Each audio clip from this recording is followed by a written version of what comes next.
In the morning when I'm driving, I really come alive when I listen to my Ronnie, I listen to my Ronnie Q.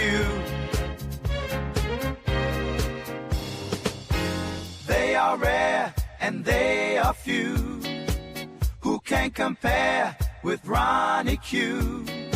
So grab a chair, she's coming through. She's on the air, it's time for Ronnie Q.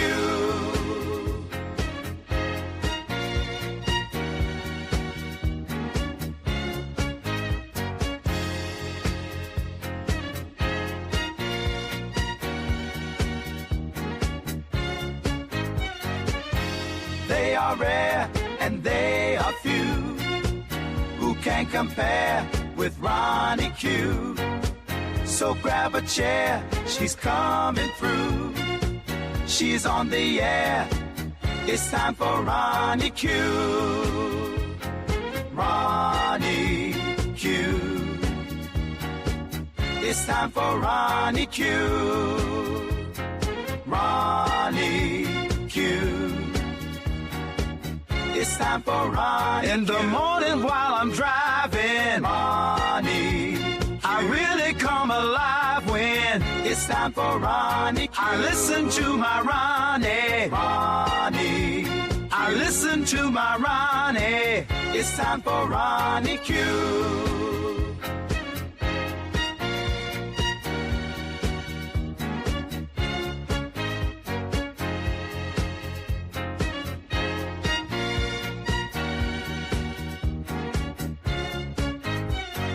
Take a seat and go meet Ronnie. Sweet, sweet, sweet, sweet Ronnie. No day complete without my Ronnie. She can't be beat. Sweet, sweet Ronnie.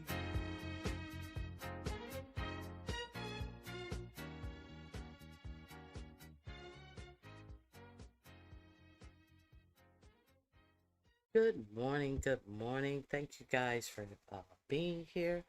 Grand Rising. Chakra, who is it? Nappy Child, it is good to see you. Leonard, it's good to see you. Chakra King Black, God Rising, Family Positive Vibe, Conflict resolution, and Spiritual Enlightenment. Yes, yes, yes, indeed, Chakra. Chakra King. Hey, Miss Queenie. Grand Rising. I hope you all had a wonderful night. Now, hold on one second. I wanted to talk about several things and go over several things. You know, we watched JFK's hearing on yesterday, and it should have been frightening to you as an American citizen. It was frightening to me that he is over our Health and Human Services and is using absolutely no real medical science, ignoring and putting people in places that will put our lives and our health in danger. But then something else happened last night, and I don't know if you guys, just let me know in the chat. Did you see that 4547 had a gaggle of tech guys go to dinner with him yesterday? They had dinner in the White House. Everybody from Steve Altman, I believe his name is, who runs Chat GPT, Mark Zuckerberg, the guy from Apple, the guy from Google, a whole long, it was more people stuffed at the table than at his what do you call it, when he have the meetings with the heads of his administration, his cabinet table. It was more people in there than at the cabinet meetings. Let me remove this dancing man. Okay, so if you guys didn't see it, you should caution yourself. you should pay attention to the people that he had there. You understand that 4547 is doing everything he can to increase the wealth of himself and his family while sitting in the People's White House.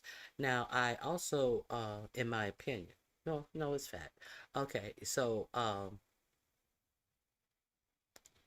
I will also want you to understand that these are the same people who get front row seats to the inauguration, who some of the younger people who were at this table are some of the people who can access him via crypto coin and all of this.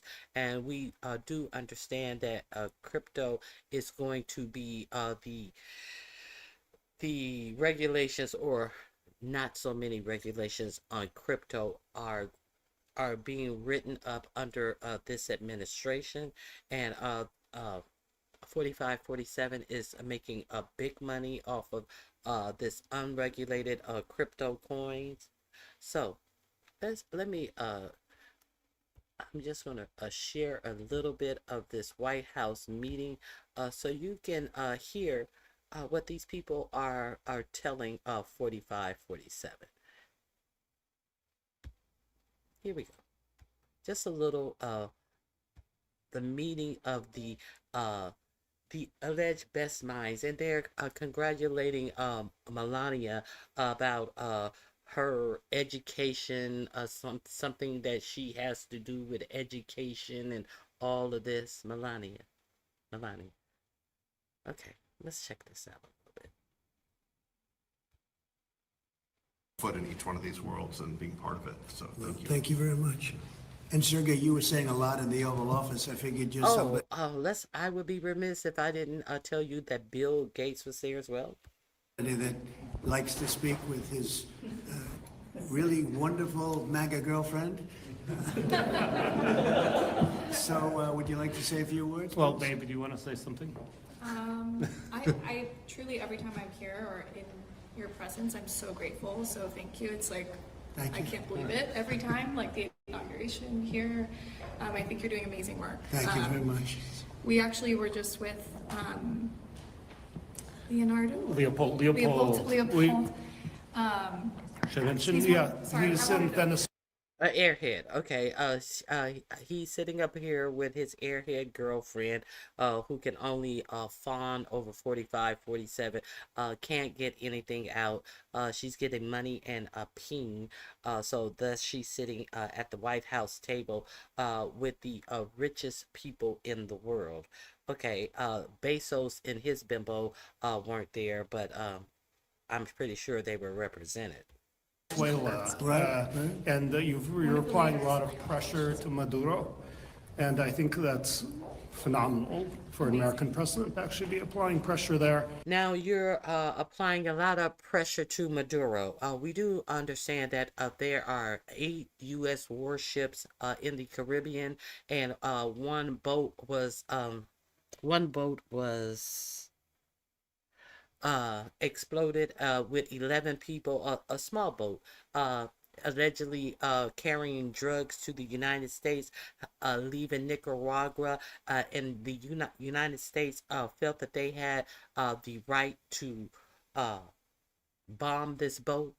And now they're trying to come up with a reason that gave them the right to explode a boat in international waters.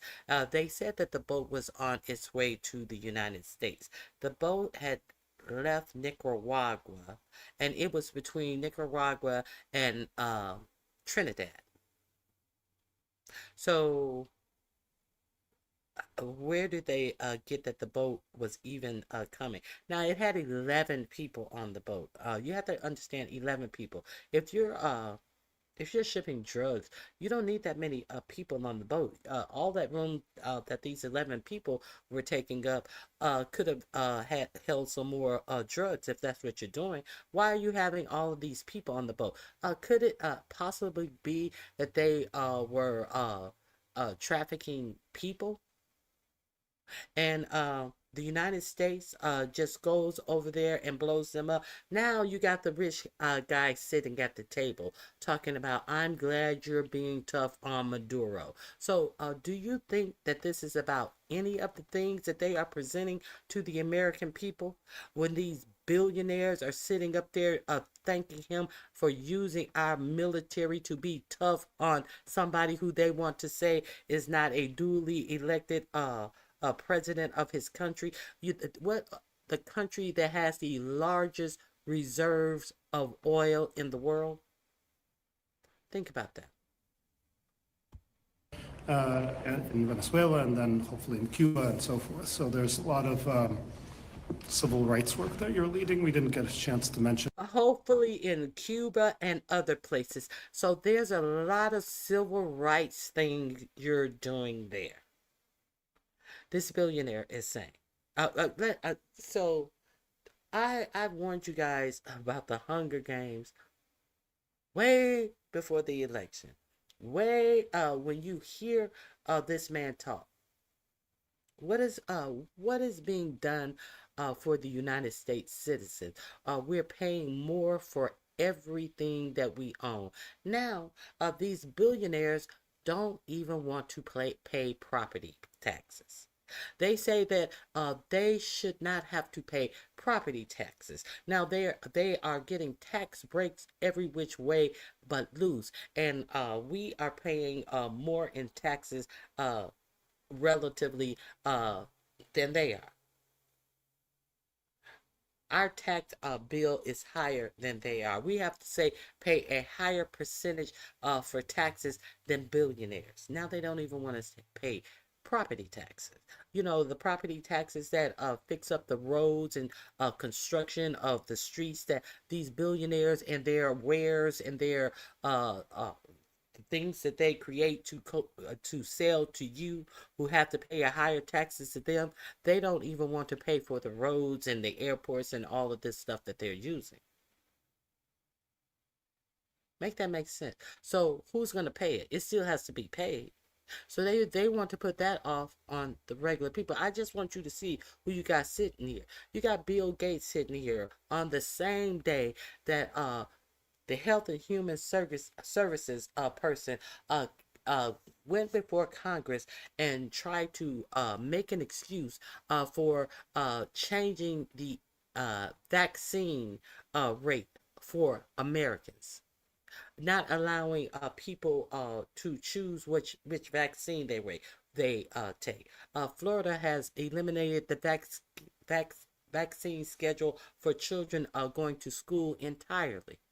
So, is anybody going to hone in on Bill Gates as he's talking about vaccines in Africa? Why is Bill Gates sitting up there today after we heard Kennedy do this report how he is scaling back vaccination for American people, as Kennedy cannot answer the question, what is he doing to ease the effect of that big, beautiful bill that they would like to call it, that is going to throw Americans off of their health care, that is going to increase the price of premiums for those who are not get kicked off of Medicaid. Those who have private insurance are going to be paying more for their premiums, more for their medication.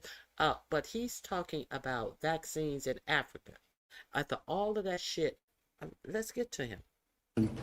I also just wanted to mention, we don't have to get into all the details we talked about in the Oval Office, but I think it's a real incredible inflection point right now in AI, and the fact that your administration is supporting our companies instead of fighting with them.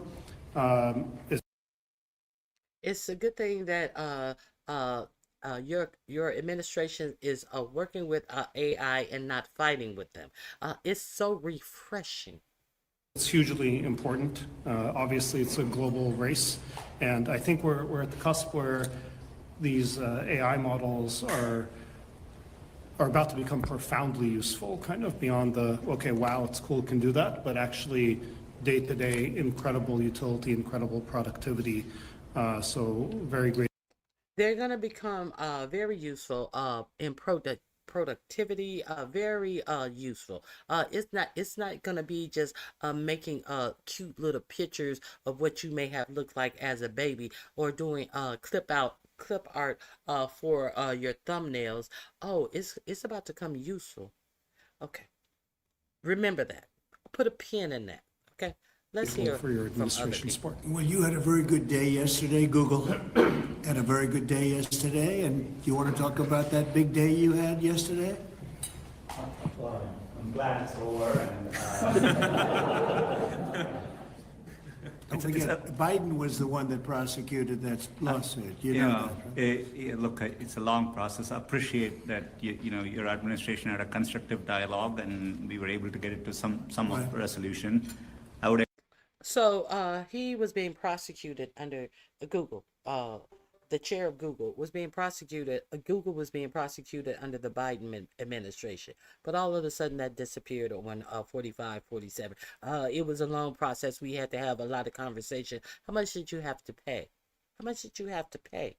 And it all disappeared under this administration. Let's go on. The link is in my description box.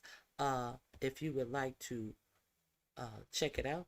A wonderful event this afternoon with the First Lady's support of the AI education plan. So I think the main message is we are all in to make sure that America wins. The First Lady, who can barely speak proper English, has an AI education plan, as this administration has tore apart and dismantled the Department of Education. AI got the job. All those jobs that were taken away, we are entrusting the First Lady to usher in AI education. Let's continue. If you didn't see this, this should frighten you. And all of these billionaires sitting at the table. I'll tell you what, I had that stock, it was 28, and now it's about 500 and something. I don't know. It's what a job you've done. Would you say a few words about your company? Absolutely, Mr. President. Thank you so much, obviously, for bringing us all together and the policies that you have put in place for the United States to lead. And one of the things that I think has made this industry unique is not only the innovation, but it's the market access that you have obviously championed for us all over the world, and also the trust the world has on American technology. I think that everything that you're doing in terms of setting in place the platform where the rest of the world can not only use our technology, but trust our technology more than any other alternative is perhaps the most important issue. And you and your policies are really helping a lot. So thank you very much. You and your policies are really helping a lot. The policies that you have put in place to enrich us billionaires and our products, all the money that has been taken away from regular people that you are throwing at us, all of the money that we're throwing back at you and excluding of the American people. We're going to get rich together. This is what this is. Let's get to Bill Gates. If I can find him, I think he's right here. Oh, maybe not. Let's see if I can. Yeah, he's talking right here. Could help multiply a lot. Money that Satya's good work is. Well, I'm in the second phase of my career, giving away all the wonderful money that Satya's good work has helped multiply a lot. But I think the thing that ties my first career that I still spend some time on because AI is so phenomenal, and my second career is innovation, innovating in health in areas like vaccines or gene editing, and the President and I are talking about taking American innovation to the next level to cure and even eradicate some of these diseases. He mentioned polio, which is one that we're close. We don't need new science on that one. For some like HIV. Now, why is he even talking about polio? What is he doing with polio? I guess he wants to eradicate the disease when you can just vaccinate for prevention for the disease. But I'll let him talk. In sickle cell, we do need new science, but the U.S. Has the seeds that in the same way that Warp Speed took those seeds and put them together, I think something fantastic can be done. But didn't the head of Health and Human Services say that Warp Speed vaccine killed more people than it cured? So I don't understand what you're talking about, Bill Gates. Obviously, you didn't watch the hearing of who he decided to put over Health and Human Services, but we are to believe all of this stuff is going to happen, fly by night. Let's continue. And if you're giving away so much of your wealth, Bill Gates, why aren't American citizens benefiting from you giving away so much of your wealth? So much of your wealth could actually stopgap some of these people who have health problems in the United States because of lack of insurance. Surely your great minds can think of that. Surely your great AI can create levers where people will not have to go uninsured, and our life expectancy not be shrinking instead of growing as it has the past 100 years. Instead of our life expectancy getting longer, and we're paying more for healthcare than any other nation, we are expected to live shorter. That is a trend that was unheard of even 15, 20 years ago. Or is that the plan? AI for our foundation is that we want a doctor for everyone in Africa through AI. You want a doctor for everyone through AI. You want a doctor for everyone in Africa. We don't have a doctor for everyone in America. What the fuck are you talking about, Bill Gates? You're talking some bullshit. That's what you're talking.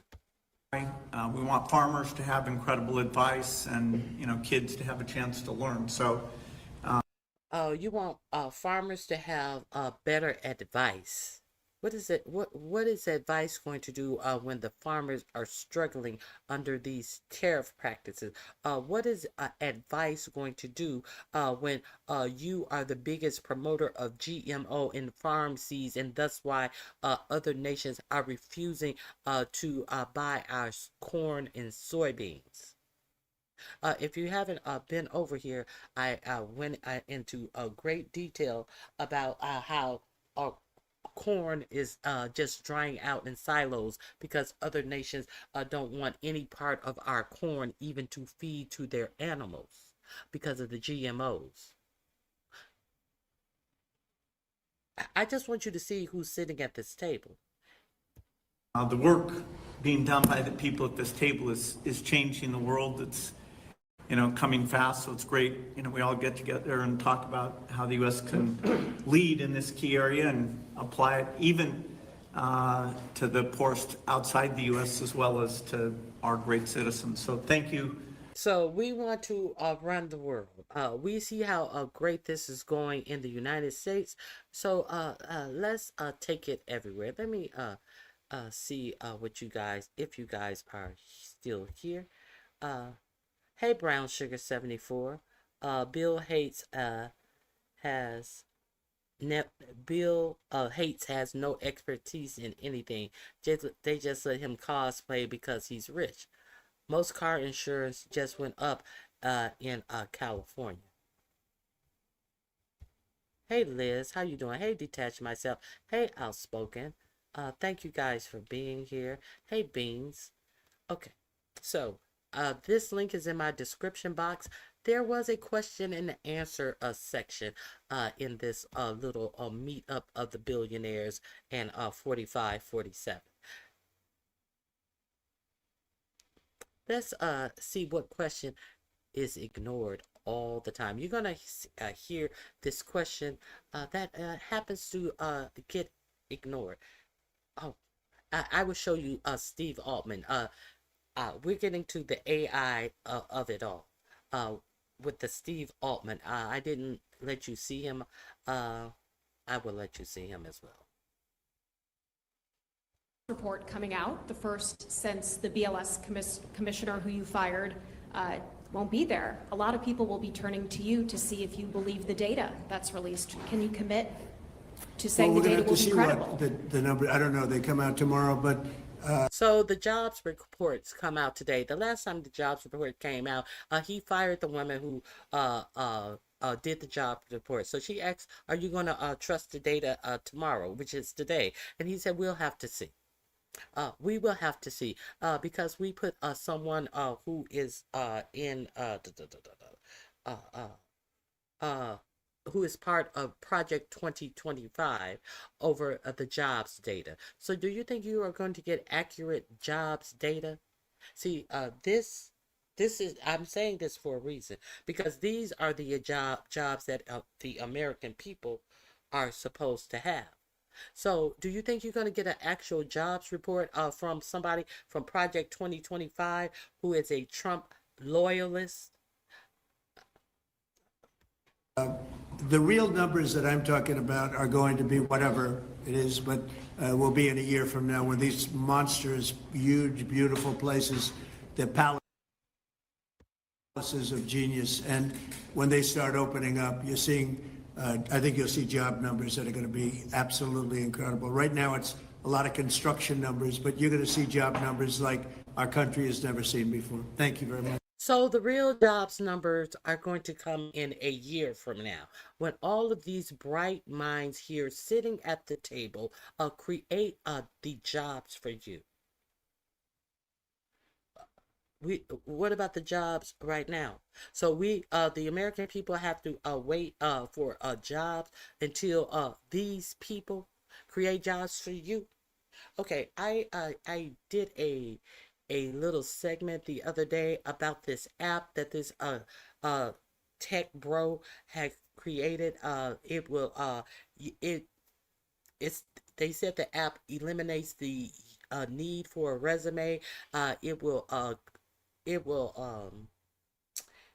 It would have all of your what your coworkers thought of you, good or bad. It would stay with you. You would own your own information. However, it would be in their database. You will not own your information. He prompted it as if you will own your own information. He said, like, say, he gave the example of someone who worked at a gas station, and everybody who he smiled at could comment on your fucking jobs report. Any customer could comment on your job reports, and he said this will eliminate the need for a resume. Can you imagine if anybody you come in contact with your job could comment on your resume? Okay, but this is what this man is saying. It's a great thing to have, and it will certify you in your job, and it will give you you don't need certification to work at a gas station. So what you're saying is now you're going to need to be certified in jobs such as working at a gas station. That's exactly what he's saying.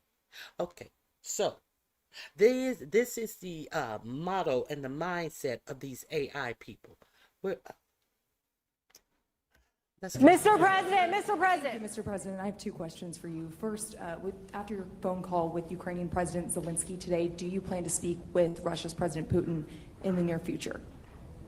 I think one thing is going to be easier. It turns out to be a little bit tougher, but President Putin and with Ukraine, and there's a few from Kiev, relatively few, but mostly soldiers, and they're being killed at levels not American. They're not souls. And we'll get it done.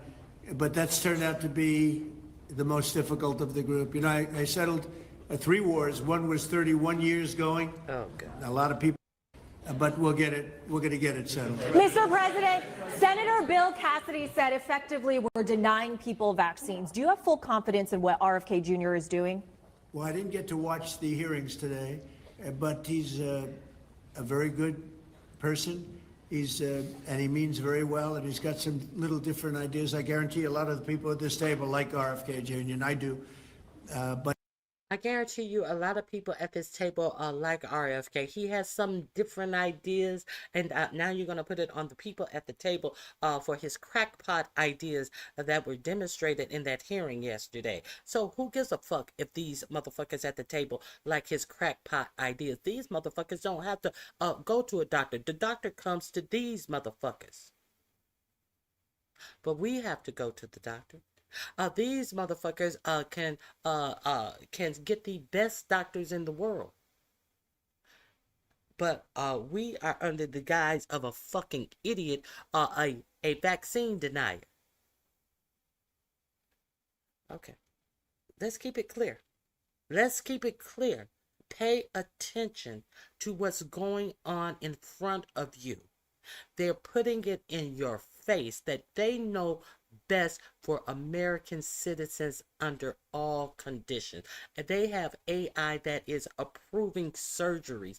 Do you understand? I did a big, a long, in-depth dive into why that CEO from United Healthcare was shot down in the streets. He was the brainchild behind putting AI into approving people approving what doctors was recommending for their patients, and they knew that it was an error in the AI because the AI denied something like 90% of doctors' recommendations.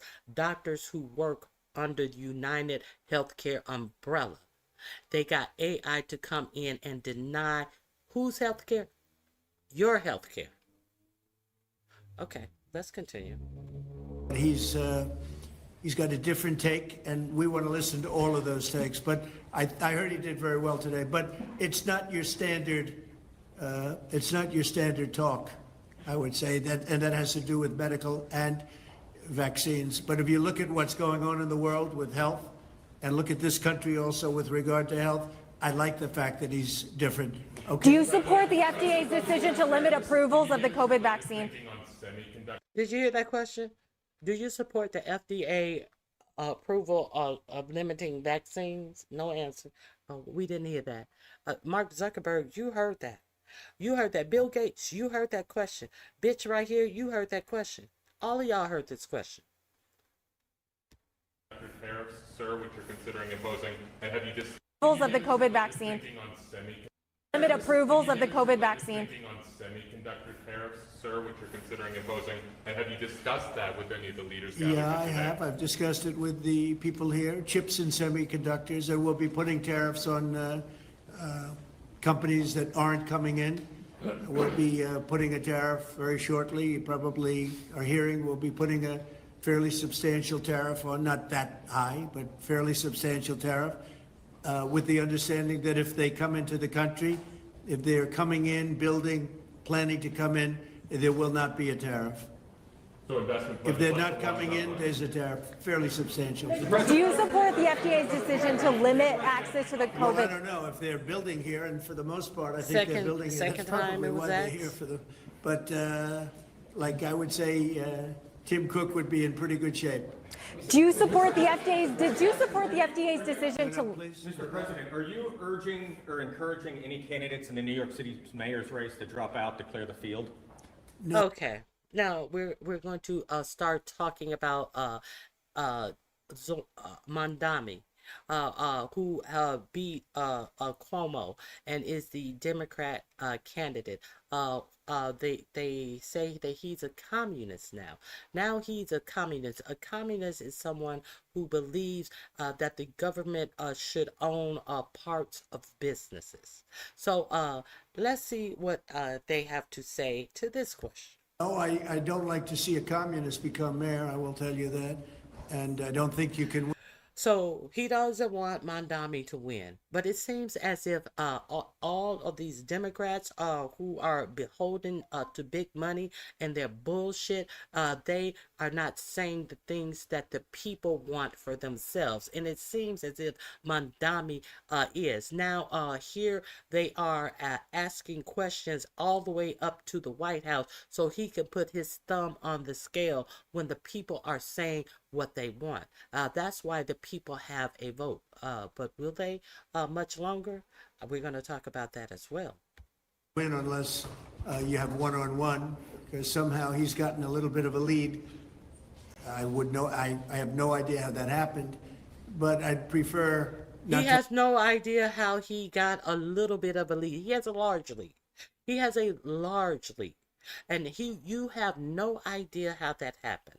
It's a free and fair elections is how that happened. He spoke to the people and he told them what he wanted to do for the people in his city, and they overwhelmingly voted for him. That's how it happens. He don't understand how people win elections that are not towing any special interest line. He don't understand that.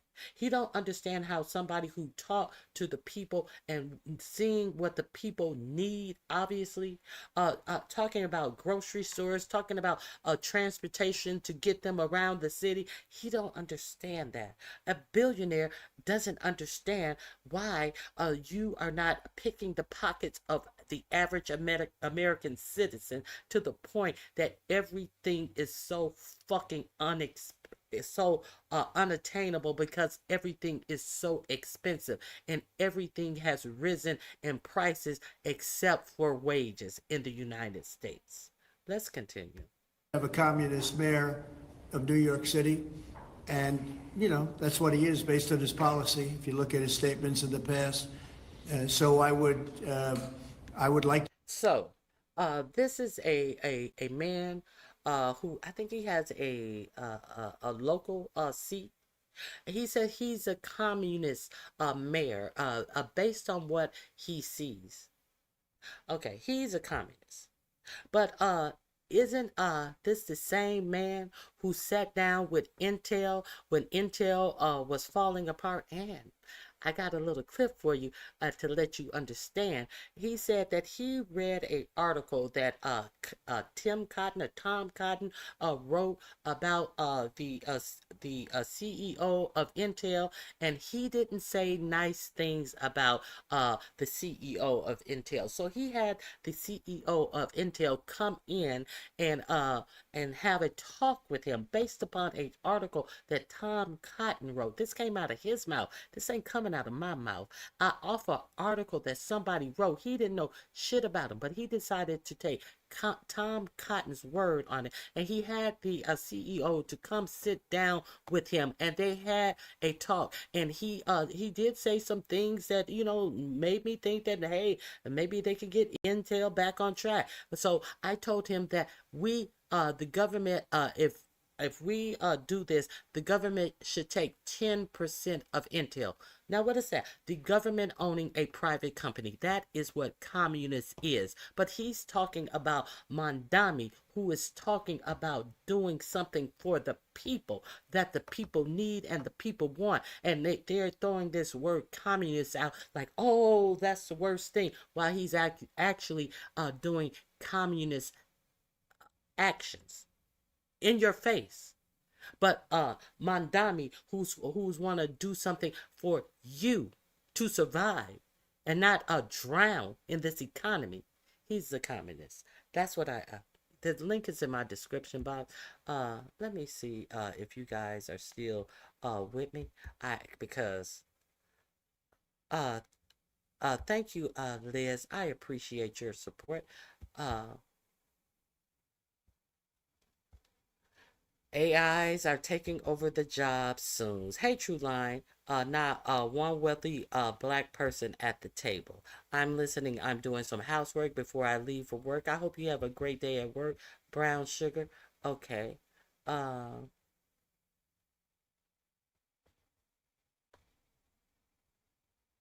I hope this counts. It all counts. I appreciate your support. I appreciate your support. Liz must be.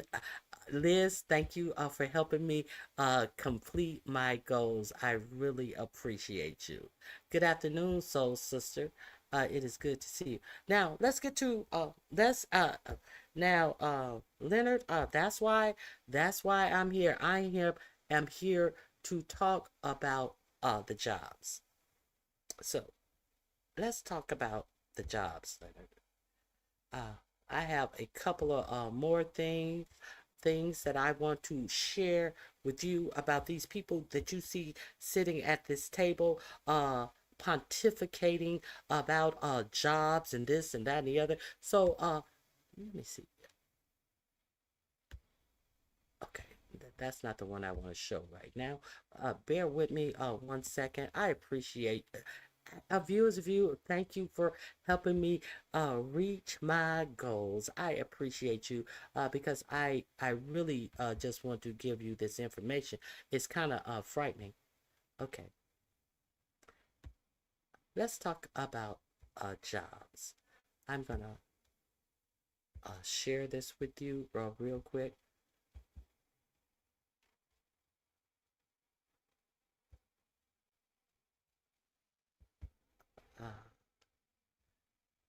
Two. Okay. Let's get on to what Steve Altman had to say about his venture into AI.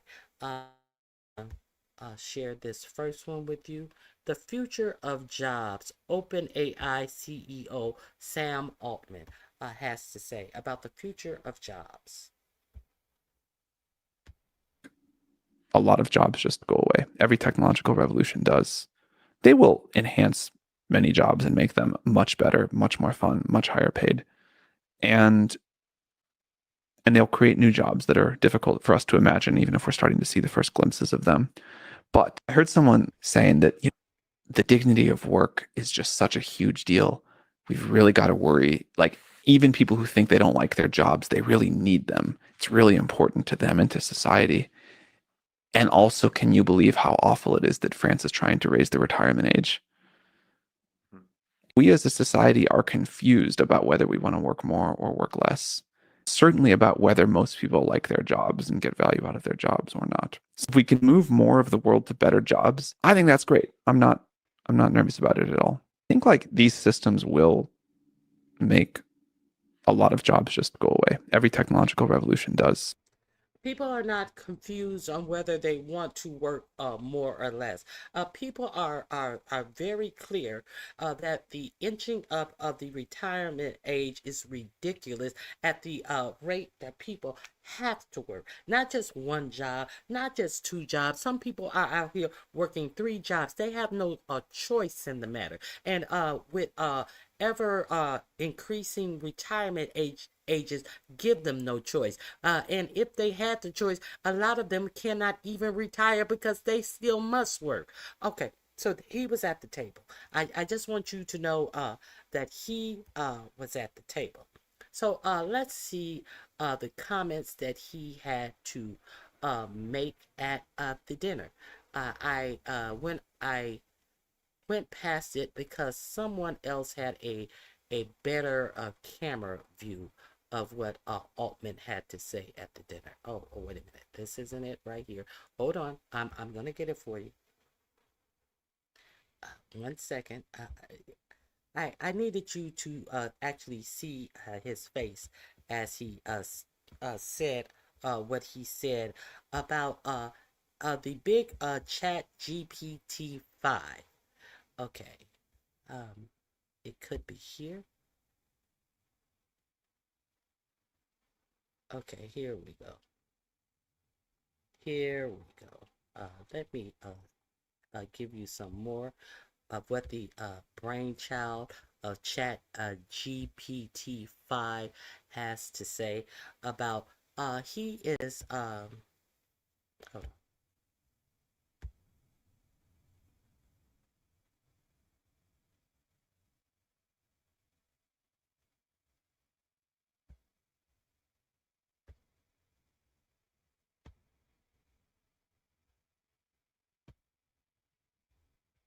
I super get the anxiety, and I feel it myself. Like, this technology is just moving so fast, and it's already like, it's so capable at so many things.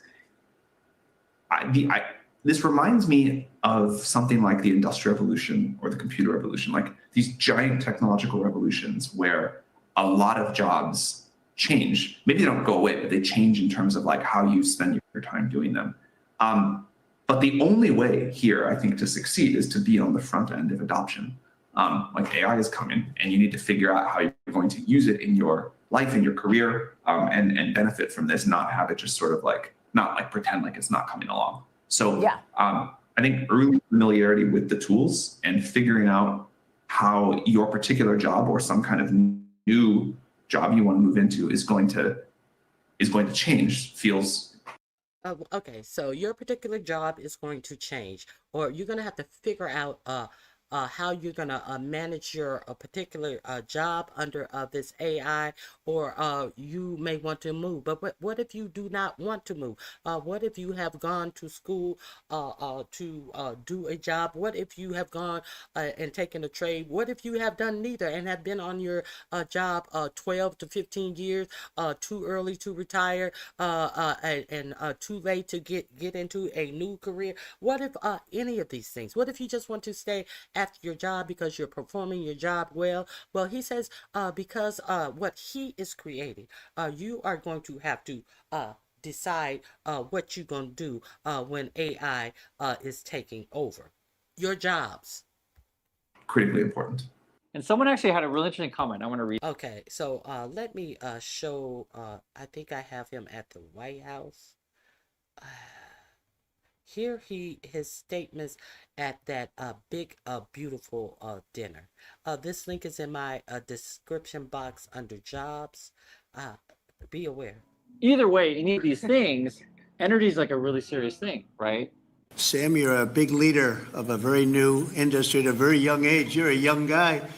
Do you want to tell us about what you're doing? You told me things before that are absolutely unbelievable. So what are you doing? First of all, to echo the comments of Tim and others, thank you so much for getting us all together, and thank you for being such a pro-business, pro-innovation president. It's a very refreshing change. We're very excited to see what you're doing to make all of our companies and our entire country so successful. The investment that's happening here, the ability to get the power in the industry back in the United States, I think this will set us up for a long period of great success leading the world, and I don't think that would be happening now without your leadership. We're very grateful to be able to build our company here, to build data centers here, to build the entire AI industry and lead the world in the United States. Echoing many other people's comments, I think this will transform the world in a profound way, and I think it really will be to the United States' advantage to be able to lead the world this way. The event that the First Lady hosted today about education was really wonderful, and watching what AI is doing even today for education and so many other industries is really great. So thank you so much for enabling this. We will invest a ton in the United States, and we will do our best to make sure that we continue to lead here. Travis says 100% pure dystopia. Love this timeline. Would be a real shame if the AI data center started having technical difficulties. Technical meaning that the humans are going to be like, let's get rid of these data centers. I understand that. So go over there and watch this whole video. What is the name of this? Let me give you a little bit of the front end of this video. All their employees eventually are going to be certified with the right AG. So basically, OpenAI, they made a deal with Walmart's their big test first. What's the deal? All their employees eventually are going to be certified into using AI. So this is the new announcement of today. Altman guy, he also has a ruse where you're going to be training AI. Let's be clear that AI is trained upon data. AI collects data. You ask AI something, and AI may ask you your opinion. And that do you think that your opinion matters? No, your opinion is just one of the opinions that you're giving AI to use. You're going to be training your AI. And you're going to be training AI to take your job. Now, they have already introduced this to Walmart, and they have introduced this to Walmart for free. And you're going to have to go through AI classes, and these AI classes are going to certify you as someone who is efficient in AI. And then this AI that you have taken this certification class under, it will match you with a job. The AI is going to match you with a job based upon your what? Certification. Do you remember what I said to you earlier? And you remember when I introduced you to that video about the app that said that you will no longer need a resume and anybody can come in and say something about how you work, including customers or disgruntled customers, people who have never been customers. You know, the what is it called? Your basically your social credit report, and anybody can come in and add into it. You can get stuck. You can get stuck. Now, so why are they trying this open AI? What in AI classifications and certification do you need to work at Walmart? Why is Walmart the first person to do it? Because Walmart workers have little choice but to do everything that Walmart demands of them in their workday, because Walmart has been prevented from what? Forming a union. I'm pretty sure Amazon will be next. Walmart is the largest in-store shopping shopping place in the United States. Walmart has the most workers anywhere in the United States in retail. So let's go through this announcement. OpenAI plans job platform certification program for AI roles. So why are they starting it at Walmart? Bloomberg, OpenAI plans to launch a new AI-powered jobs platform next year to help match employers with candidates who have artificial intelligence skills in a bid to accelerate the technology development across businesses and government agencies. So you will not be able to get a job without AI certification, and AI is the one who is going to match you with your job. It's not like you're going to be able to go to apply for that job. No, AI is going to be the one who deems if you get that the job or not. And let's talk about AI and its biases. We remember when somebody went on Grok and asked them was white genocide in South Africa really a thing? And Grok told them no, it is no such thing as white genocide in South Africa. And that angered Elon Musk, because that was Elon Musk's talking point. But Grok was trained to tell the truth. You know what Elon Musk did? Elon Musk said Grok got a little too woke, and they shut Grok down for I think it was a couple of days, and then they tampered with Grok, and then when they released Grok again, Grok was saying a whole lot of neo-Nazi shit. Do y'all remember that? They put the bias into AI. It can be done. It's already been done. If you don't remember, it already has been done. And Grok was saying some of the most appalling stuff about Jewish people, black people, all of this stuff because they tampered with it to make it what they wanted it to be. So how do you think it's going to be when AI is choosing who has the certification for what job?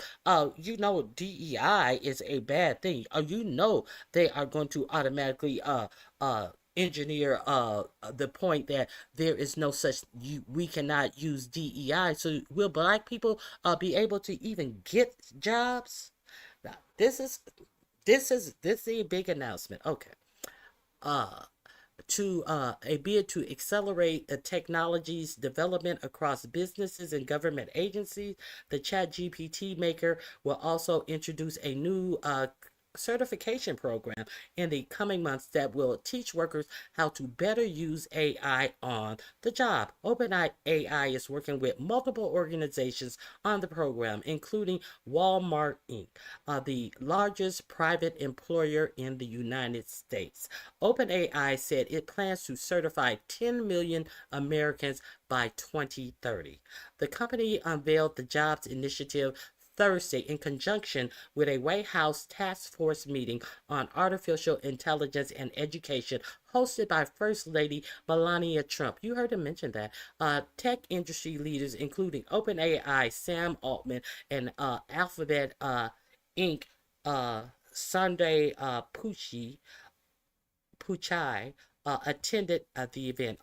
Altman also expected to meet with senior White House official later in the day, the company said. We believe fundamentally that AI will unlock more opportunities for more people than any technology in history, but it will also be disruptive. So they understand it will be disrupted. Disrupted meaning that's the soft, easy way of saying without saying these simple words that people will lose their jobs, said Fiji Simo, Chief Executive Officer of Applications at OpenAI and the former head of Instacart. While we can't eliminate the disruption, while we can't eliminate the job losses, we can certainly help more people become fluent in AI and connect them with companies that need their skills.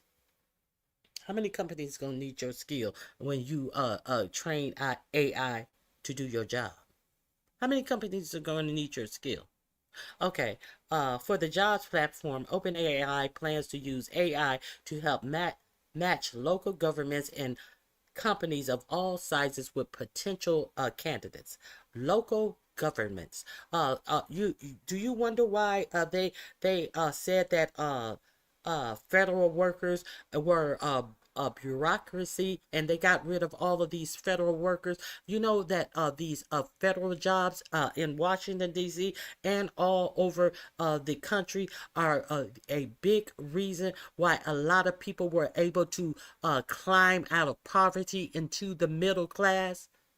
And you know that the most people who lost jobs in this Elon Musk and this no DEI shit, you know who lost jobs the worst? Black women. Black women. You know who black women also are in the United States? They are the most highly educated women. They have more degrees than any race in the United States. But that's who was hurt the most about this firing. I just want to be clear with you. And companies of all sizes with potential candidates in service could put the AI developer in close competition with companies like LinkedIn, owned by OpenAI backer Microsoft. I just don't envision it as a simple job posting, said Simo, who previously worked as an executive at Meta, overseeing the main Facebook application. I envision it as much more as candidates being able to talk about what they can offer and demonstrate that with a certification. You're going to have a certification. And, okay. And then let us being able to match them with companies that have similar needs using AI. OpenAI is working closely with Walmart to develop the certification program, details of which are being ironed out. Certifications will be available for free to Walmart's roughly 1.6 million store and corporate employees in the U.S. And vary by roles, but may come with a fee for other companies in the future.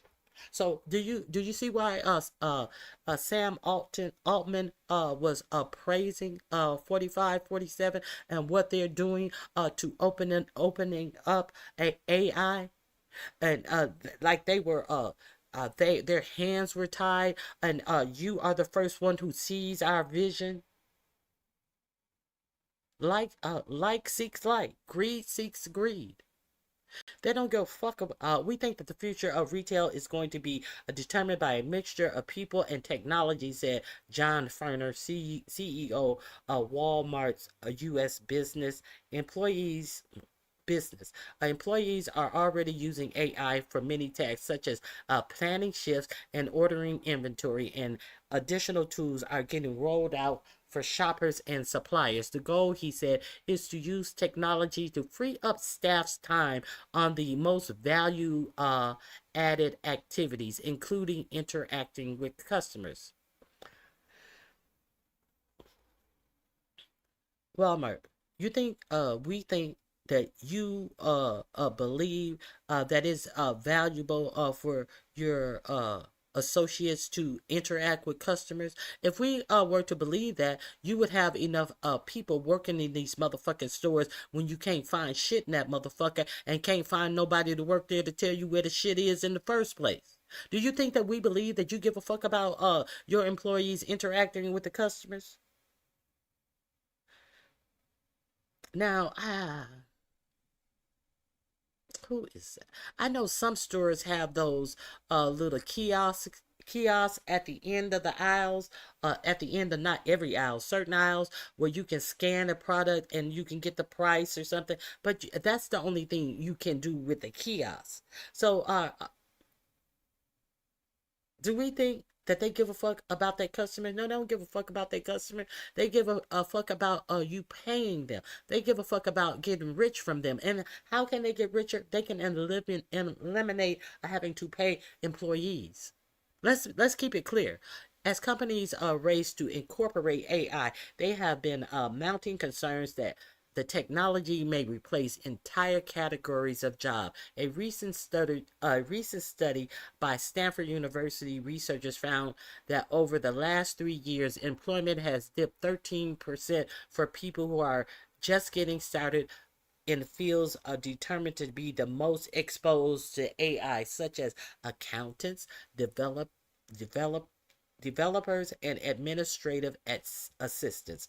We don't want to pretend that we know how it's going to play out. We don't want to pretend. We don't know. Now, y'all done figured out how to get AI to do everybody's jobs, but you're going to pretend like once AI start doing these jobs, we don't know. We don't want to pretend that we know how it's going to play out.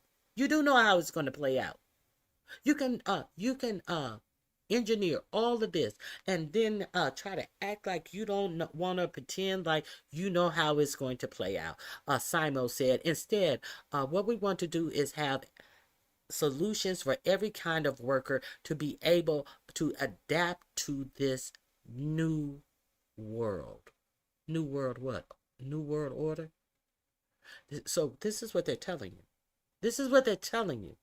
This is the Hunger Games of it all. This is what they have in store for you. Simo noted that there was a time when people thought Excel spreadsheet would replace accountants. Instead, the software ended up assisting people in those roles.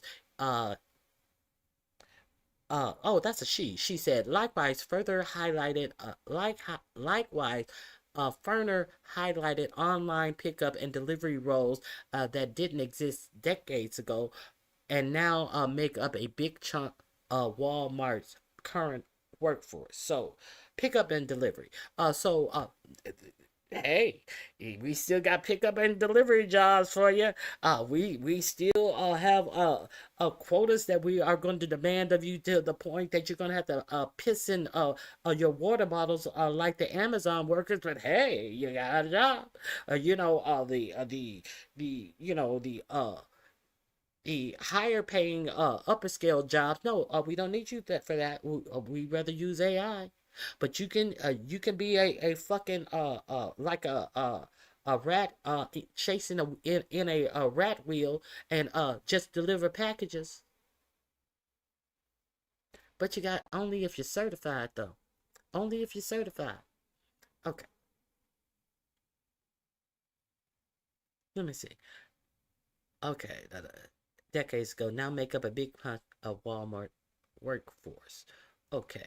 At the same time, we want to acknowledge that there are some categories of job that might be deeply disrupted, Simo said. For those, what we want to offer is all of the ways to really learn a new set of skills. So, this is the new world order. Now, that's what I wanted to share with you as well. So let me see what you guys think about that. Hey, you gotta chill. They took those out of Walmart where I'm at. Thank you, I appreciate it. Hey, Room Shaker, how you doing? Okay, so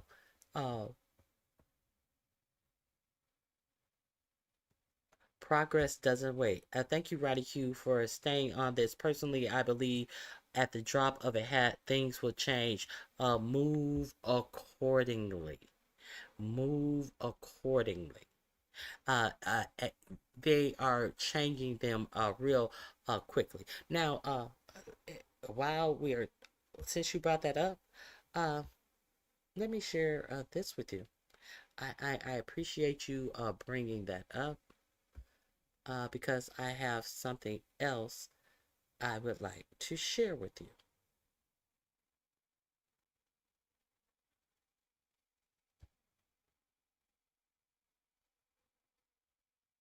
Hold on, that's not the one. Here we go.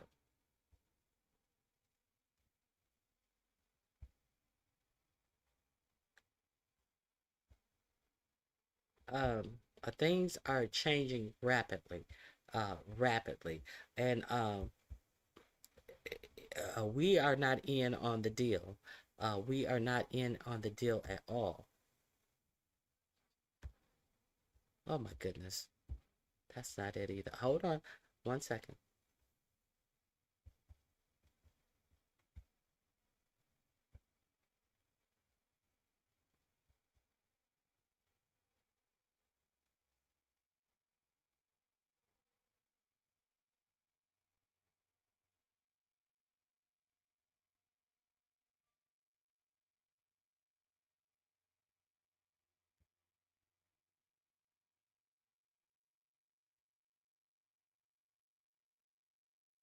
Hold on, 1 second. I should have put this under its own category. I apologize.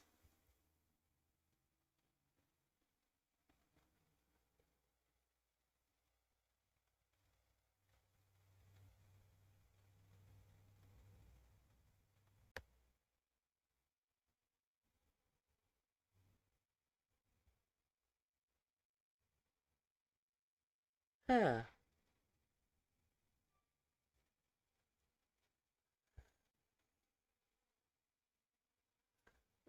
Oh my God, I hate. Oh, wait a minute. Let me find it.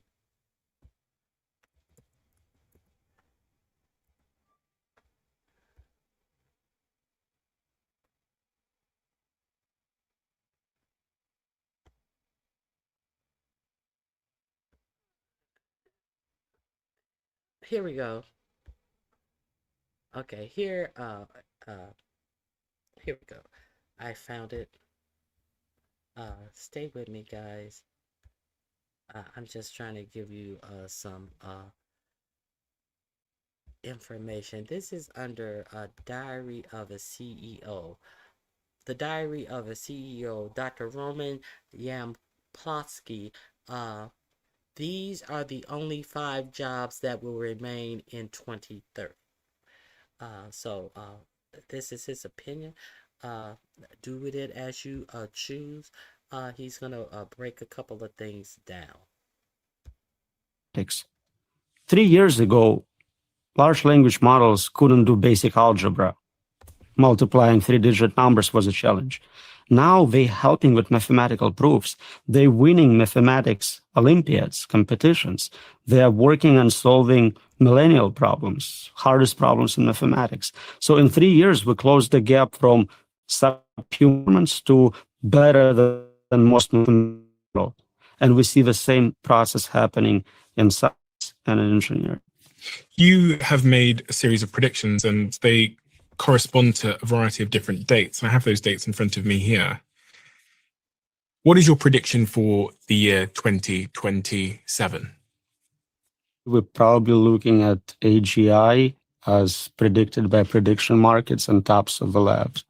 So we'd have artificial general intelligence by 2027. And how would that make the world different to how it is now? So if you have this concept of a drop-in employee, you have free labor, physical and cognitive, trillions of dollars of it. It makes no sense to hire humans for most jobs. If I can just get, a $20 subscription or a free model to do what an employee does, first, anything on a computer will be automated. And next, I think humanoid robots are maybe 5 years behind. So in 5 years, all the physical labor can also be automated. So we're looking at a world where we have levels of unemployment we've never seen before. I'm not talking about 10% unemployment, which is scary, but 99%. All you have left is jobs where, for whatever reason, you prefer another human would do it for you. But anything else can be fully automated. It doesn't mean it will be automated in practice. A lot of times, technology exists, but it's not deployed. Video phones were invented in the 70s. Nobody had them until iPhones came around. So we may have a lot more time with jobs and with world which looks like this. Mm-hmm. But capability to replace most humans and most occupations will come very quickly. Okay, so let's try and drill down into that and stress test it. So a podcaster like me, would you need a podcaster like me? So let's look at what you do. You prepare, you ask questions, you ask follow-up questions, and you look good on camera. Thank you so much. Let's see what we can do. Large language model today can easily read everything I wrote and have very solid understanding. Better. I assume you haven't read every single one of my books. No.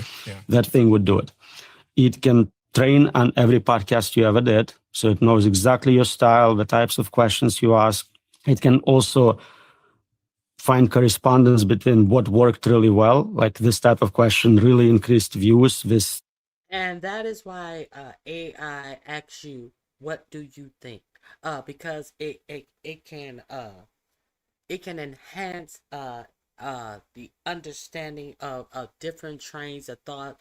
And once it asks you what you think, it can go down the rabbit hole. You know how when you call someone and they say, state this, are you calling for this? Are you calling for that?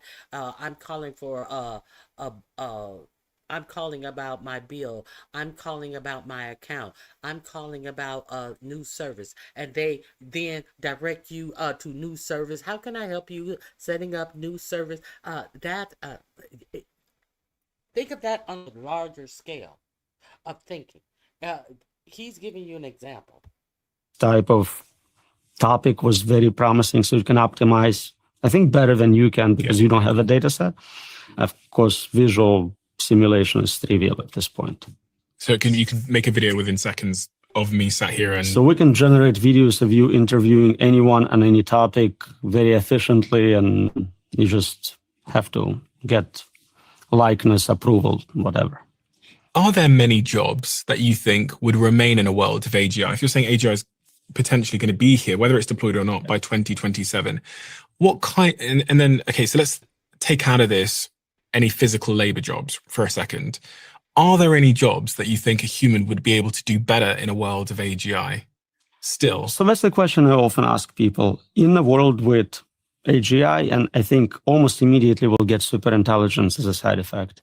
So the question really is, in a world of superintelligence, which is defined as better than all humans in all domains, what can you contribute? And so you know better than anyone what it's like to be you. You know what ice cream tastes to you. Can you get paid for that knowledge? Is someone interested in that? Maybe not a big market. There are jobs where you want a human. Maybe you're rich and you want a human accountant for whatever historic reasons. Old people like traditional ways of doing things. Warren Buffett would not switch to AI. He would use his human accountant. But it's a tiny subset of a market. Today, we have products which are man-made in US as opposed to mass-produced in China. And some people pay more to have those. But it's a small subset. It's almost a fetish. There is no practical reason for it. And I think anything you can do on a computer could be automated using that technology.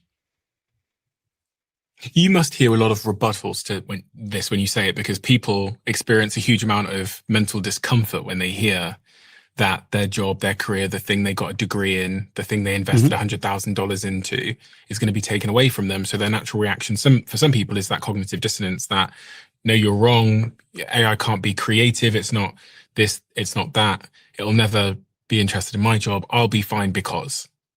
You hear these arguments all the time, right? It's really funny. I ask people, and I ask people in different occupations. I'll ask my Uber driver, are you worried about self-driving cars? And they go, no. No one can do what I do. I know the streets of New York. I can navigate like no AI. I'm safe. And it's true for any job. Professors are saying this to me. Oh, nobody can lecture like I do. Like, this is so special. But you understand it's ridiculous. We already have self-driving cars replacing drivers. That is not even a question if it's possible. It's like, how soon before you're fired?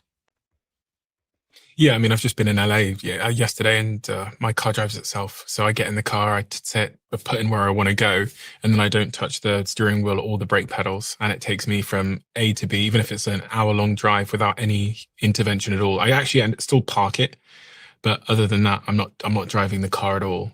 I mean, obviously in LA we also have Waymo now, which means you order it on your phone, and it shows up with no driver in it and takes you to where you want to go. Oh yeah.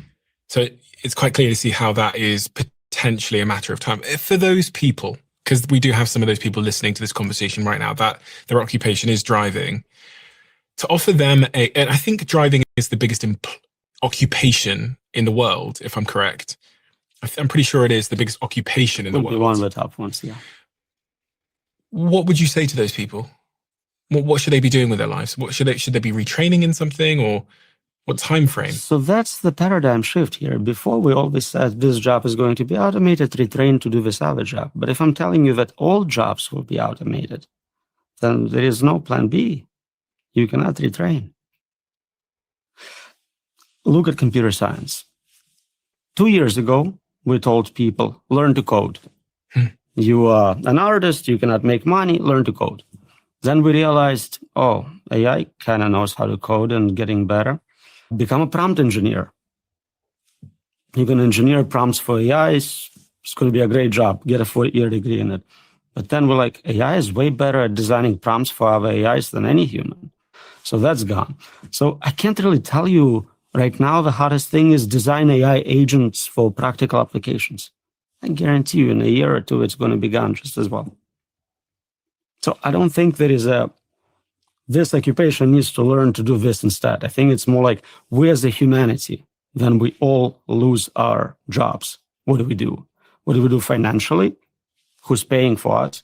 And what do we do in terms of meaning? What do I do with my extra 60, 80 hours a week? You've thought around this corner, haven't you? A little bit. What is around that corner, in your view? So the economic part seems easy. If you create a lot of free labor, you have a lot of free wealth, abundance, things which are right now not very affordable become dirt cheap, and so you can provide for everyone basic needs.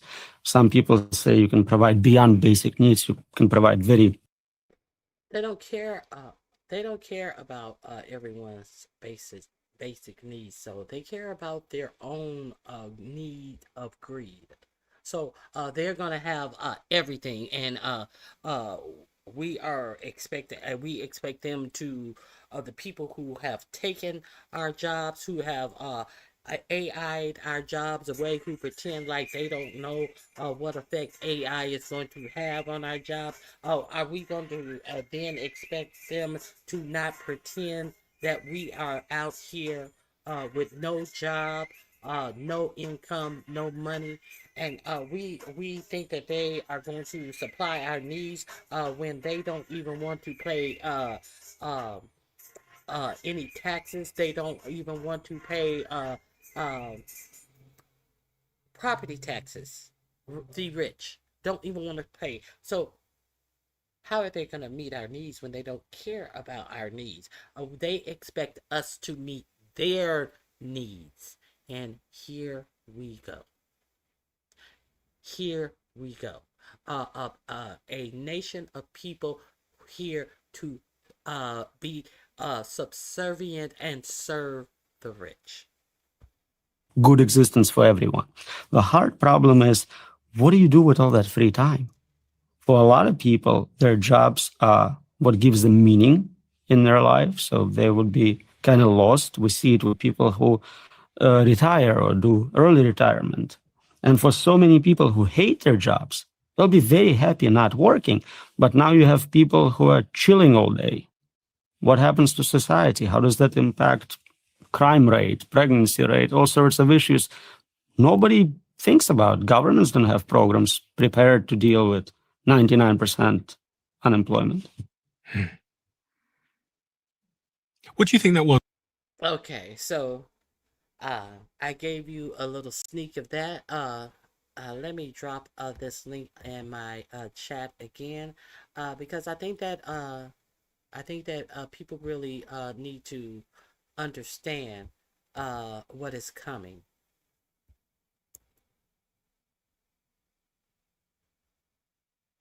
I think people really need to understand who is being heard and who is being ignored. We already see that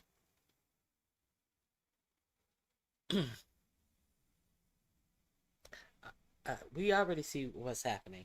We already see the cuts, the low pay, the no increases in wages, nothing. A minimum wage at $7.25 an hour is never even talked about in bringing up wages of people. It's always talk about what the government can't afford to do, don't have, whenever it comes to anything about wages. Now, let me see if this.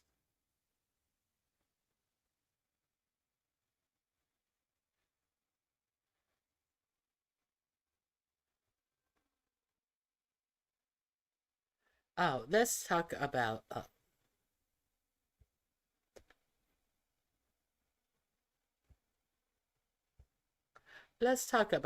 this communist stuff. I definitely wanted to get into that. I talked to you about how they are trying to fashion someone who does care about what the American people need. They use the word communist about them as they do absolutely nothing for the people. Let me play a little bit of this. This is in my description box for sure. So check this out. And let's see what he's talking about. If you were to tie them down and threaten to have them eaten by rats if they didn't tell you the distinctions between those three, they could never do it. They don't understand what Marxism or communism. Friday's elephant in the room is communism. You know, one of the greatest tropes on the right is that anyone who opposes them is a communist, a socialist, or a Marxist. Now, if you were to tie them down and threaten to have them eaten by rats if they didn't tell you the distinctions between those three, they could never do it. They don't understand what Marxism or communism or socialism means. They don't understand the variations and the permutations of those things. And it's a horrible thing, but it's happening in our country too. We are turning into a communist country in many ways. That AOC and this crowd are a bunch of communists. Your message to communist Zorhan Mandami. Well, then we'll have to arrest him. Look, we don't need a communist. Now you said Zoran Mandami is the person who won the Democrat the front runner for the Democrats for mayor in New York City. He said we'll have to arrest him. Did you hear what he said? He said we will have to arrest him. If you didn't hear what he said, let's. Crowd are a bunch of communists. Your message to communist Zorhan Mandami. Well, then we'll have to arrest him. Look, we don't need a communist in this country, but if we have one, I'm going to be watching over him very carefully on behalf of the nation. And don't ask me to get. Now, Mandami is the one who, the people, this is the people's choice, who said he was going to do things for the people. And now you saw this big billionaire dinner about releasing the reins on AI. And the big announcement today that Tim Altman made about AI and jobs and certifying every job. But somebody who's talking about doing something to make your life easier, to make it that you are not caught in a rat race of trying to get by. And we also have to understand the stories that I was giving you earlier about AI and all the things that AI is comprised of. The data centers. The data centers that Tim Altman says he wants to spread data centers all across the USA. And while they are plugging into your electricity and your water to cool these billionaires' data systems. And now, based on the amount of water used in a whole community that uses one area of water, they're going to plug in a data center, and now the usage of everybody is going to be a section off when they are putting data centers that use tons and tons of water to cool off their product, which brings them profit, is going to be plugged into your water system, and you're paying for all of the water that they're using. You as a community are going to pay for the water that they're using. If you did not watch my show last week, I showed you how they in Tucson, Arizona, they just shut down a data center that Mark Zuckerberg was bringing to Tucson, Arizona, under the surname of a $36 billion company that was not Amazon, but it was Zuckerberg's data center. And the people found out about it by innocently doing a FOIA request on something else, and saw it up in the printed out sheet for the FOIA that they wanted for one thing, and then they see something about a data center, and then they start combing into it, and then they started having meetings with the people. But this data center was already up and ready to go because they made backroom deals to approve the data system, and the person on the committee, the city planning committee, said that people shouldn't have the right to vote on everything. And he approved this city. Nobody in the city knew that it was happening. And then when they found out, they demanded a hearing. And who was there? Somebody from they started asking about the energy and the water, because it is an exorbitant amount of energy it takes to run these data centers, as as is the same with the water. Now, we do know that Elon Musk got his grok going up and going in Memphis. If you watch my channel, you know this. He got it growing in Memphis, and he used 33 what are those? Combustion engine I forget what they're called, to run power for his data center. He never even got a permit to run one.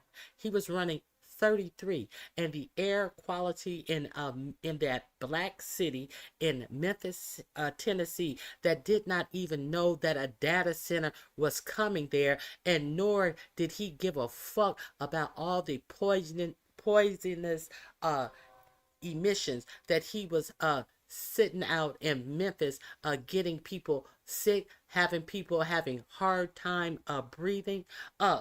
They did all of that under the cover of dark, under a NDA agreement. They gave the richest man in the world access, and to the point he was so flagrant that he didn't even bother to get a fucking permit for one of these machines that they usually bring into towns when a town has a disaster, and this one machine can power the whole town. He had 33 of them running in a neighborhood. Okay, let's talk about communists. I'm sorry. Inside the mind of a liberal, progressive, socialist, Marxist like President Biden. The courageous veterans here today bear witness to how socialism, radical mobs, and violent communists ruin a nation. Now the Democrat Party is unleashing socialism right within our own beautiful country. Today we proclaim that America will never be a socialist or communist country, and I'm going to add that word, or communist. They call it progressivism or something. That's just a new word for socialism and communism. The direction our country is going in, we all know, is very dangerous. We are walking down a road that is very near socialism. They are trying to turn this country into a communist ash heap. You cannot be the leader of the free world if you want to appease socialism. Soviet-style price control, censorship, unlimited. Let's go back here. Oh, I forget his name. Oh, this is the guy who was in the wheelchair. Remember him? He's talking all of this shit about communists and all of this shit. Communists don't accept people who were doing all the bedroom fetishes. What is his name? Martin something. They a road that is. They don't agree with all of the things that you were doing in your bedroom, dressing up as a woman. What was his name? Carthorne or something to that effect.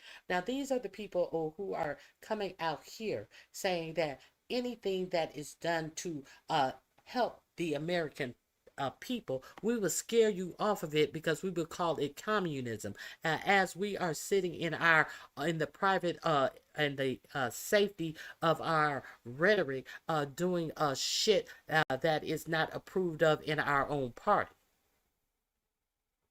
But God forbid we give the regular people anything.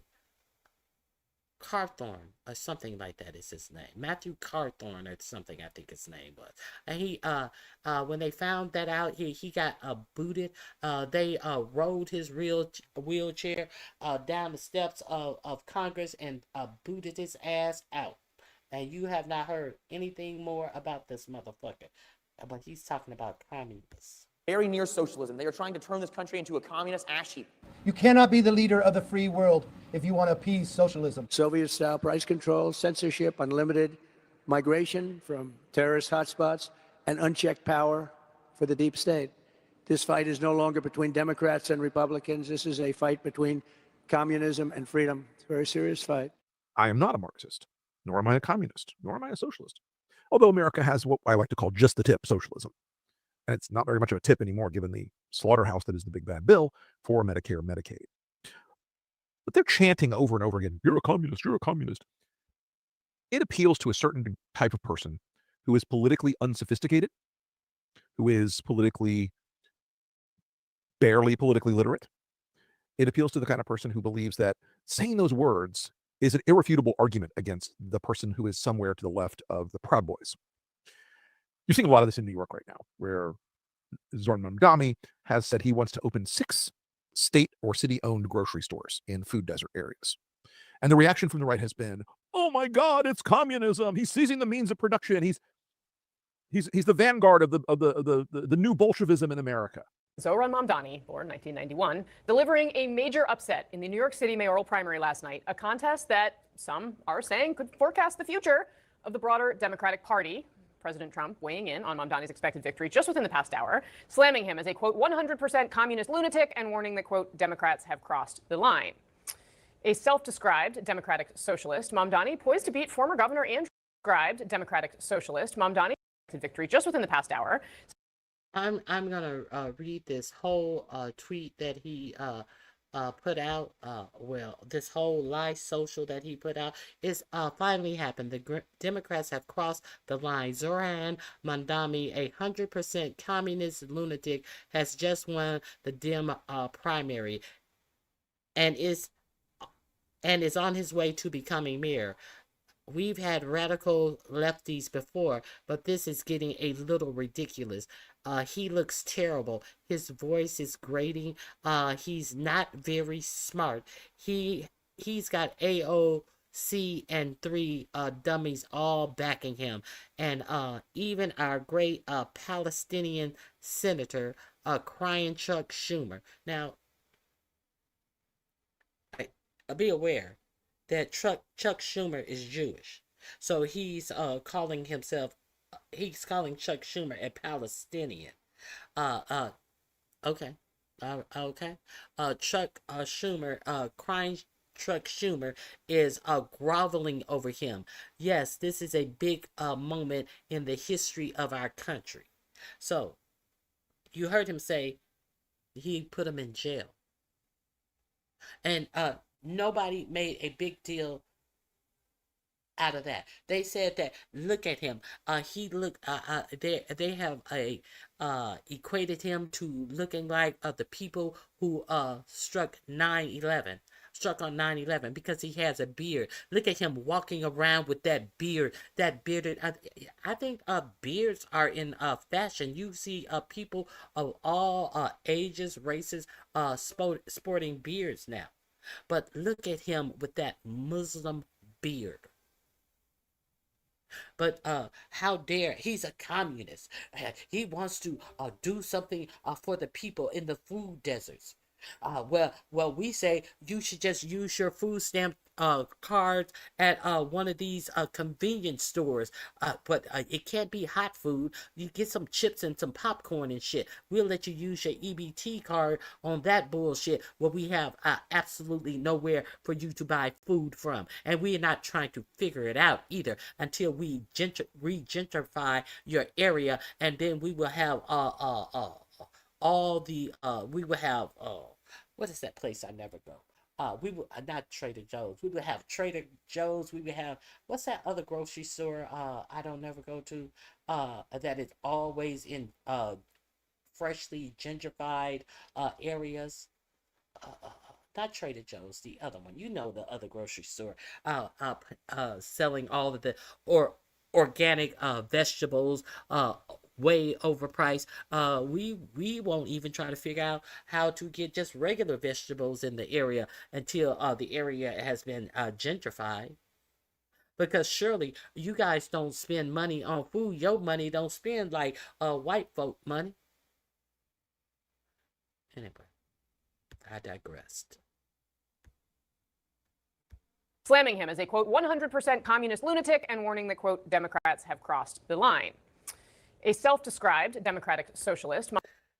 But it seems like somebody found out that our money does spend like everybody else's money. And they found out that withholding our money for the ones who have any fucking pride within themselves, who did not shop at Target, they found out real quick withholding our money has a very high cost. Thus, the CEO of Target is stepping down after costing the country billions of dollars by eliminating his DEI program the second day of this administration. Do you see what I'm saying here? Y'all got to get, we have to get on task. We have to get on task. But so many of us just wallow in ignorance. And that's what they're counting. That is exactly what they are counting on. People out here waddling their mouths about not voting and how voting don't matter and all of this stuff and the greatness of 45, 47 and how they like him and his policies. How you like him now? Half of you ain't paying attention. Y'all too muddled in the intricate details about absolute bullshit. Absolute bullshit is all that you guys can have details, the intimate details. No, it didn't happen this way. No, it happened that way. No, it happened over here. It happened over there. It's all bullshit that's happening that you guys can pinpoint from A to Z. But you don't know shit that's going on that's finna wreck your motherfucking lives. Don't know shit about it. The shit that's finna fucking fuck you up.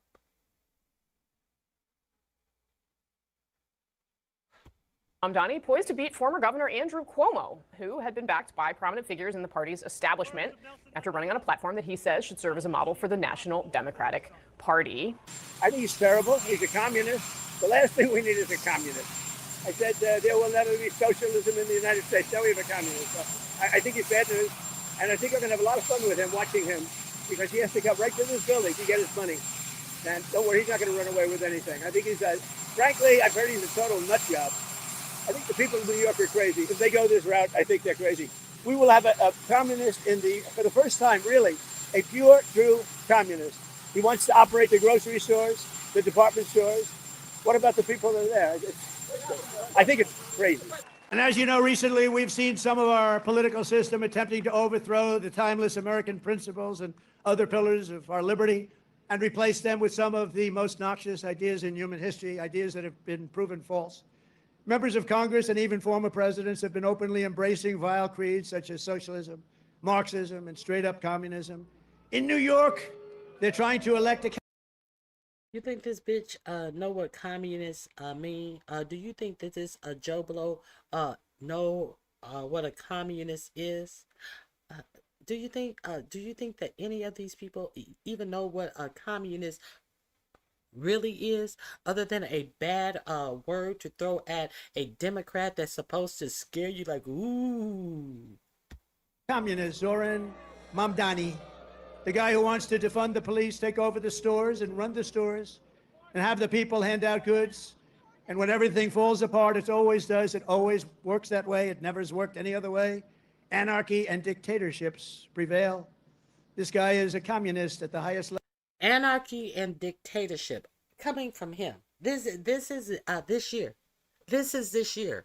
And he's trying to say that electing somebody who calls himself a socialist. Didn't Bernie Sanders call himself a socialist because he wanted to put in programs to help the people who he governed over? Wasn't he called a socialist? So this man comes right out and says, yeah, I'm a socialist. I want to have programs for the people.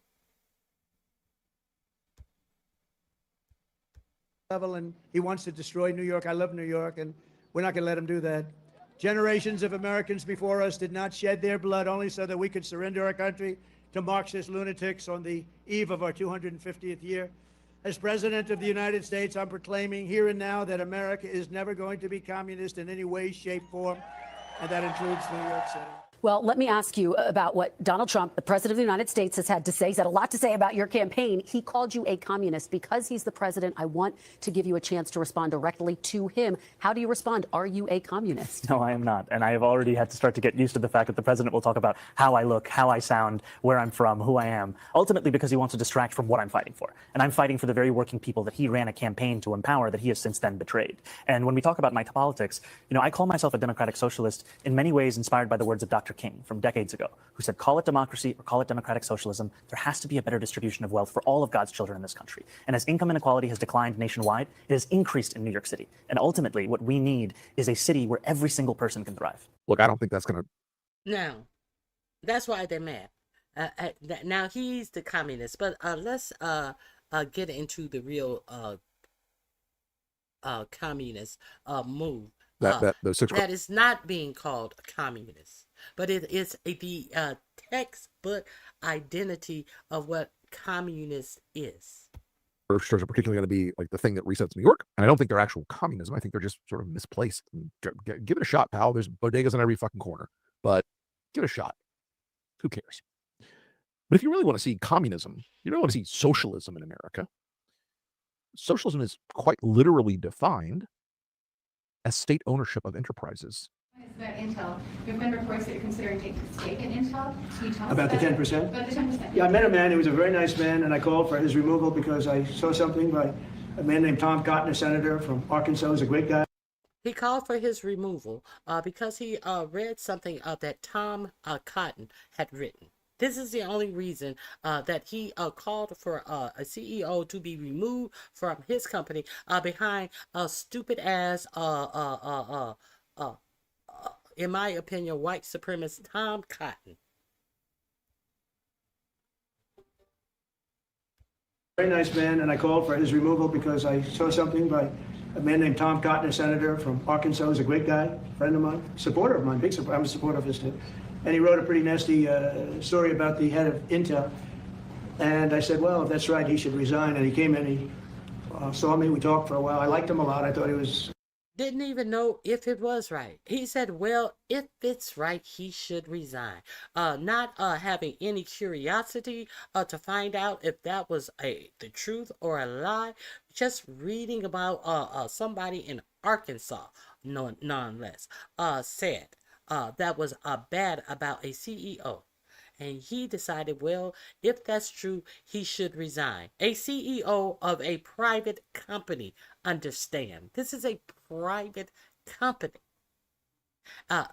The president of the United States, based upon something that Yoko in Arkansas wrote poorly about him, that he never decided to find out if it was true. He said that the CEO of a private company should resign. What do you call that?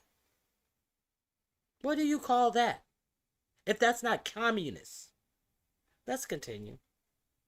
Very good. I thought he was somewhat a victim, but, nobody's a total victim, I guess. And I said, you know what? I think the United States should be given 10% of Intel. And he said, I would consider that. I said, well, I'd like you to do that. And so Donald Trump now has forced Intel to sign over and to allow the government to purchase 10% of its shares. So now we own 10% of Intel. The Trump administration is taking a 10% stake in the tech company Intel, a move President Trump is calling a great deal for America and for Intel. It's something some bona fide conservatives are calling socialism. Republican Senator Rand Paul of Kentucky posted that the government owning part of Intel would be a step towards socialism. No, he said if socialism is government owning the means of production, wouldn't the government owning part of Intel be a step towards socialism? Terrible idea. Want to know about what to know about the U.S. getting a stake in Intel? AP News. And called it a terrible idea. Conservative radio host Eric Erickson said, quote, "This is socialism."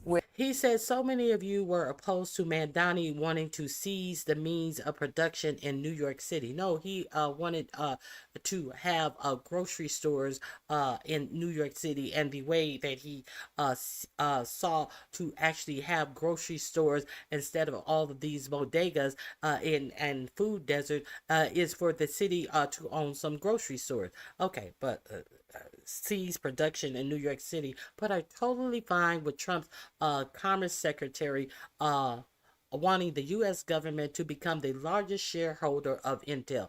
This is socialism with a R next to its With an name. R next to its name. And the editorial board of the conservative magazine National Review wrote this headline, quote, "The government shouldn't get into the chip business." That's a bit of an understatement. Democrat Governor Gavin Newsom of California used this to I gotta say, continue his I social gotta media say, the first trolling. All hail Chairman Trump with his glorious 10% purchase of Intel. The Socialist Republic of America enters a bold new era of government. Run business. Okay, I gotta get out of this Joe Scarborough because he does not want to say. I just can't stand either of them. Let's get to the guests. You can sell your chips to China, but we're going to need a little taste, as they say in Philadelphia. We're going to need some of that for us here too, Jensen Wang. Yeah, I mean, it's look, it does show the extent to which Trump is not committed to any kind of conservative project, right? There is no Trumpism besides the idea of Trump's own success. He's not philosophical at all. But boy, Joe, besides Rand Paul, the response is deafening on an elected official. Hey, Jay Moore, why don't we just underline that fact? That's the most. Actually, we all focus so much on Donald Trump with all of these stories we've done over the first hour and a half. Really, story's not real. You say, I got it. I've done it. I'm not going to do it any longer. So I think the response is silence, but it's also folks just headed for the exits, Joe. Well, you look, Mike, at Chip Roy. There's a perfect example. Here's a guy that stood up last year, said, what have we done to reduce spending? Nothing. Absolutely nothing. We should be ashamed of ourselves, et cetera, et cetera, et cetera. Other members of the Freedom Caucus saying the same thing. And then they all rolled over, Chip Roy included. They all rolled over. Almost all of them rolled over, except maybe one or two, maybe Massey. I don't know where Massey used to do, which was balancing. Now, if you don't know where Massey is, you understand that Massey did not vote for the bill, but you're supposed to be giving us news. Well, maybe one or two. I don't know where Massey is. Massey was a no on that fucked up bill. Okay, let's get to commentary. President Kamala Harris or President Hillary Clinton or President Barack Obama or President Wes Moore or President Gavin Newsom someday says, you know what? We're going to buy 50% of United Healthcare and 50% of Aetna and 50% of Blue Cross Blue Shield and 50% of Cigna because we need to make sure we have some skin in the game.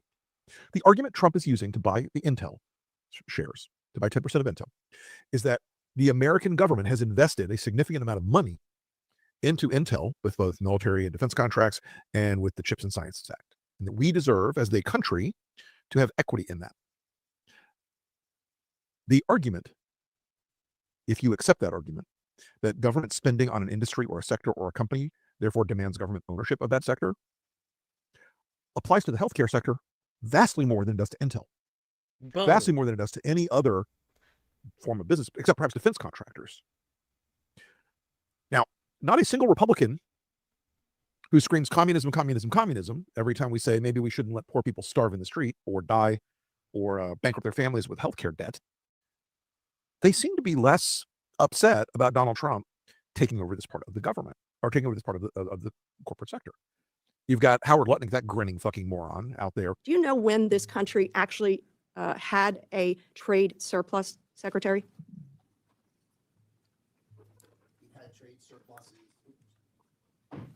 The president likes to speak about before. No, historically, when did we have a trade surplus? I'm not talking about the president. Historically, I think early, about 100 years ago. it was the Great Depression.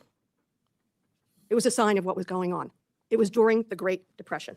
That's a direction none of us wants to go. If Vietnam, for example, came to you tomorrow and said, okay, Mr. Secretary, you win. We're going to remove all tariffs and all trade barriers. Would the United States please do the same?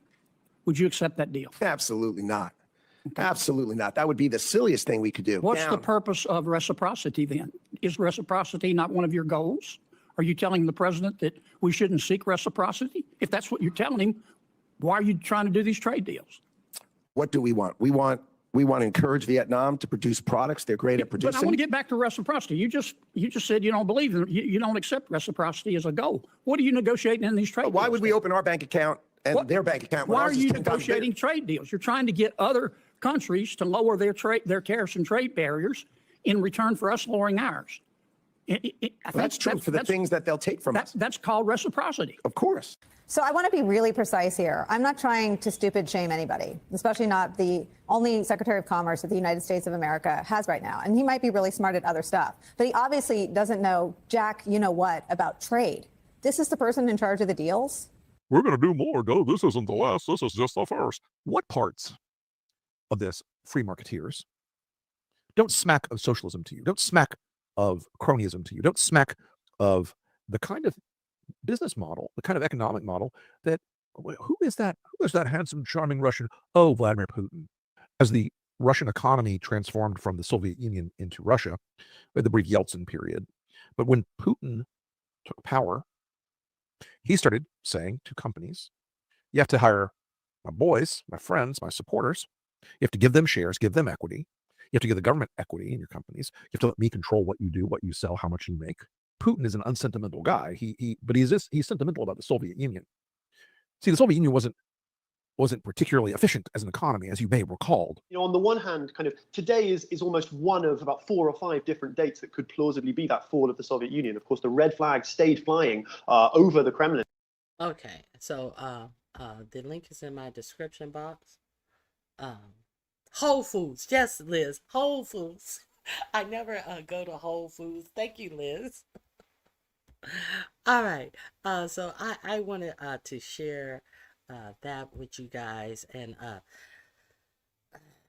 just try to put the information together, so you will see what this administration is up to, giving access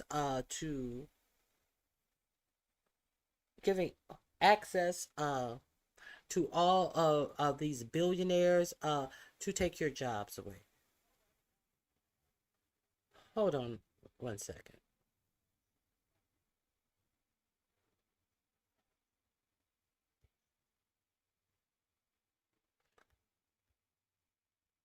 Okay, so yeah, that's all I have for you today.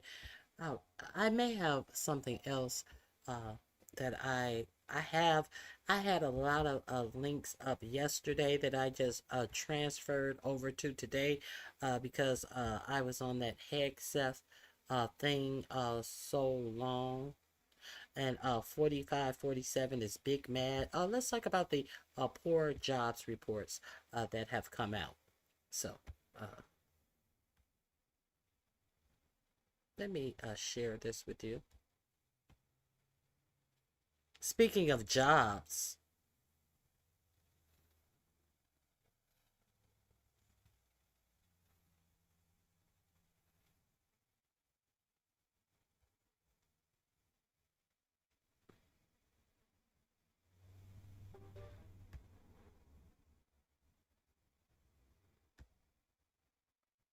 oh, I already gave you this story. I think I saw somewhere that yesterday there was only 1,400 jobs created in the job market on yesterday. I don't know where I put that. 1,400 jobs created.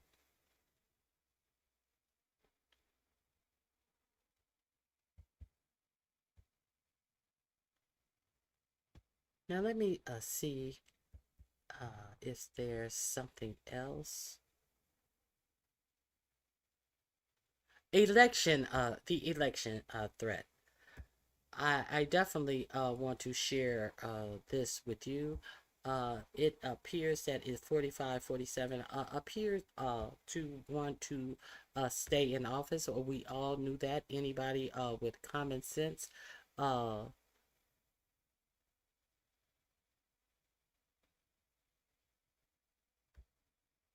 knew that. Here we go.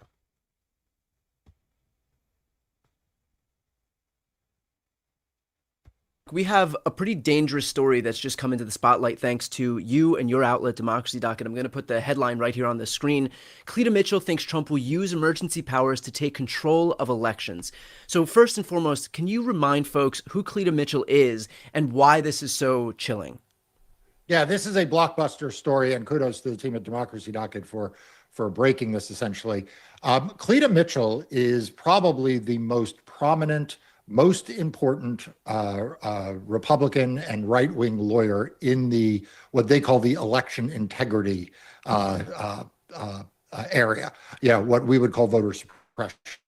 She is someone who the White House will consult with, the Republican National Committee will consult with. She has a very large following of grassroots activists. And essentially, since the 2020 election, you know, she has spent a good deal of her time, if not the majority or all of her time, on these issues of promoting the idea that there is massive fraud, that there needs to be new laws, that Donald Trump needs to, take power. And it is all very, very chilling stuff. And when she speaks, she's not a crackpot. She's not someone who you can dismiss as just out there on the fringes saying what she thinks. When she speaks, people ought to pay attention because I suspect she has a lot of sway in the White House and a lot of people who listen to her in the White House. So I'm gonna put up here on the screen an excerpt from her discussion with Christian conservative leader Tony Perkins. The president's authority is limited in his role with regard to elections, except where there's a threat to the national sovereignty of the United States, as I think we can establish with the poorest system that we have. Then I think maybe the president is thinking he will exercise some emergency powers to protect the federal elections going forward. And so can you talk about the legitimacy of this bogus pretext that he's going to use to be able to exercise some major executive powers here? Okay, everything she said there is dangerous and largely wrong. So I agree with her that the president does not have power over federal elections, or for that matter, state elections. The Constitution grants the states in the first instance the power to set the time, place, and manner of federal elections. It then gives Congress the ability to overrule those choices. There is nothing else for the president. There's no national sovereignty clause. There's no emergency powers clause. It is simply within the power of the states, with the ability of Congress through legislation to override the state decisions. So what Cleta Mitchell is suggesting here, that somehow the president can declare national sovereignty at threat and exercise emergency powers, is absolutely false. It is absolutely incorrect. It is not in the Constitution, it is not in federal law, and it is a very, very dangerous notion. It is exactly the kind of thing that we have become accustomed to Donald Trump saying, that he can somehow, by virtue of being president, can override federal law, can override state law, can override other provisions of the Constitution. And Donald Trump has alluded in some of his past social media posts that he wants to do this. I would hope that Cleta Mitchell, as a lawyer, would know better than that. But, it seems that a lot of Republican lawyers, a lot of people who should know better, have fallen under the trance of giving Donald Trump dictator-like power and authority that he does not have. A quick note for folks who are watching, this is exactly the type of journalism that we all need to support. So if you're looking to support some fearless, independent journalism, please sign up for Democracy Docket. I'm going to put the link right here on the screen and also in the post description of this video. It's a resource I use on a daily basis. Could not recommend it further. Mark, what happens in a situation where Donald Trump decides he can do this by fiat, even though he doesn't have the authority to do so, and then the onus falls on Democrats to be able to disprove something that he already doesn't have the authority to do? Like, the Republicans are going to take it as a given that he can do this, regardless of whether it's legal or not, and then all of a sudden, the Democrats have to run to court and try to get preliminary injunctions or temporary restraining orders. Is there a way to prevent him from being able to claim that he's got the authority to do these things, and then the onus falling on Democrats to be able to push back? Look, Donald Trump claims a lot of things that are false. I mean, just someday take a look at what he has to say about sharks and electric boats. Yeah. Okay, just as like a jumping off point. Right. And look, and Cleta Mitchell has been part of that. I mean, when the famous phone call in which Donald Trump is caught on tape trying to convince the Secretary of State of Georgia to essentially find votes that don't exist. Cleta Mitchell is on that call. Like, Cleta Mitchell is a lawyer who participated in that. And, you know, what you had in that instance was the Republican Secretary of State pushing back. So in the first instance, the right answer is that the states themselves would say you don't have this authority, right? Like, no one has to go to court. People just say, okay, old man with a bruised hand, like, go back to the White House and work on your DJ playlist because you've lost your marbles. But the fear is now, and a rightful fear, that Donald Trump will, number one, deploy the military or use federal law enforcement in a way that he did not in 2020. I mean, he instigated a violent insurrection in the nation's capital, but he did not, he was not able to, he was prevented in some instances from using the federal government, but Pam Bondi is not going to stop that. And I don't think that anyone's going to stand up. So that's like that's one thing. And then the second is, of course, that we may not see the Republican establishment in the states standing up to him. I mean, if Donald Trump. Period. Will the states stand up to him? It's doubtful. In the red states, very doubtful. I talked about the rich not wanting to pay property taxes, and guess what state thinks that, hey, that may be a good idea? Of course, it would be stupid Florida and Ron DeSantis. Round of Republican tax cuts for millionaires, billionaires, and corporations. If you thought that yet another round of Republican tax cuts for millionaires, billionaires, and corporations was going to like satiate them, don't even like, have you been paying attention to American politics? Come on, they're going to come up with something, and they have their next potential plan. Okay, you're starting to hear rumblings in a few different red states, including Florida and Ohio and some others. They haven't done it yet, but oh man, are they salivating for it. And that is just getting rid of property taxes.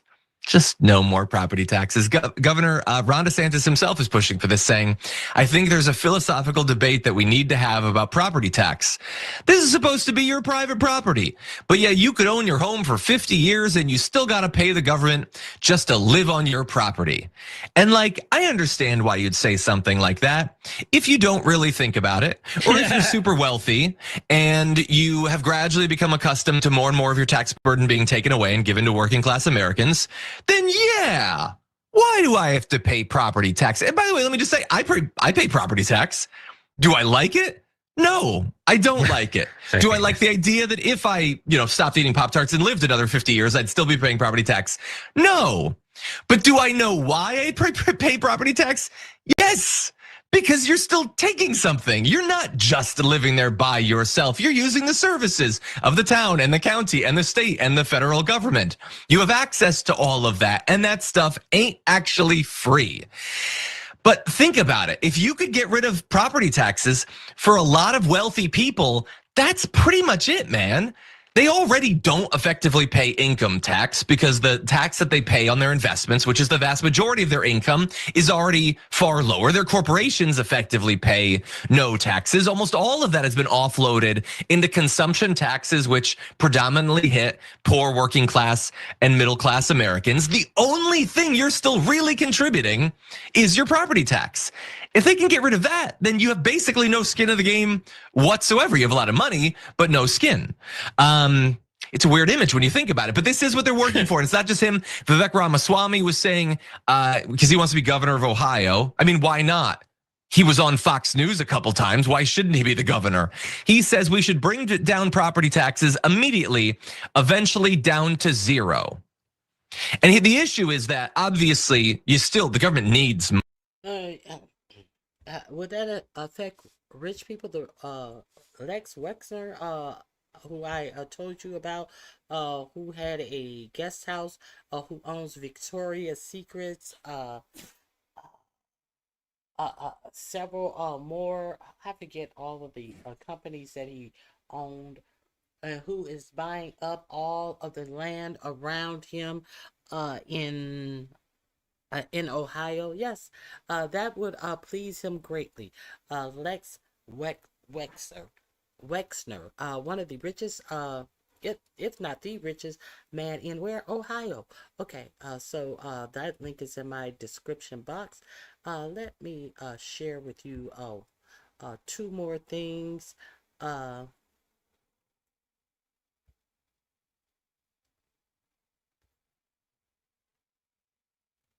We're gonna talk about the strike on that boat, and while the United States is acting like, oh, well, we're fighting the Venezuela cartels and all of that. There is no such thing as fighting a Venezuelan cartel. There is no such thing as making military strikes on anyone without consulting and getting the approval of Congress. But I understand why this president continues to do this thing. There was no approval of Congress when he struck Somalia his first week in office. There was no approval of all of the strikes in Yemen that gained us absolutely nothing because they were protesting what Israel was doing in Palestine and not letting any boats through, and we were making strikes on Yemen with a drunk, allegedly drunk defense secretary who couldn't even keep those strikes private. I understand why they think that they can use our military to strike anything, anytime, and not bother because there has been no repercussion like the strike when they struck Iran. They did not get any congressional approval, which they were supposed to have done. Now they've struck this boat, and they're trying to scurry around and find a reason. Their first reason was bullshit. All of their reasons thus far has been bullshit because we have not declared a war and we have no right to strike a boat if it did have drugs. The first thing they have to do is try to have the boat stop, and not by ramming the boat, by telling them to stop the boat. And then they can only strike the boat if the boat is actually if they are actually have a physical threat coming from the boat. So let's see what's gonna happen. Conference yesterday to make some big announcements. After days of speculation about his health, the president showed up for a much anticipated press conference yesterday to make some big announcement. He was moving a military command from Colorado to Alabama. But amidst the usual Trump chaos, he made another announcement that got kind of lost about a military strike in international waters. We just, over the last few minutes, literally shot out a boat, a drug-carrying boat, a lot of drugs in that boat. We have a lot of drugs pouring into our country, coming in for a long time. And we just, these came out of Venezuela and coming out very heavily from Venezuela. A lot of things are coming out of Venezuela, so we took it out. The president later posted a video of that strike to social media. Trump said he had ordered, quote, a kinetic strike against positively identified Tren de Aragua narco-terrorists. So he wants us to believe that he has positively identified these terrorists. Well, where are the pictures? Where are the names? Where are the facts? Since they say that they had positively identified some gangs bringing drugs to the United States. He also said you could see the drugs all over the ship. Now understand that there are allegedly 11 people who were killed here. I don't know if these are packages or if these are the 11 people that I'm looking at. He added that 11 people on the boat were killed. Trump claimed the boat was transporting illegal narcotics heading to the United States.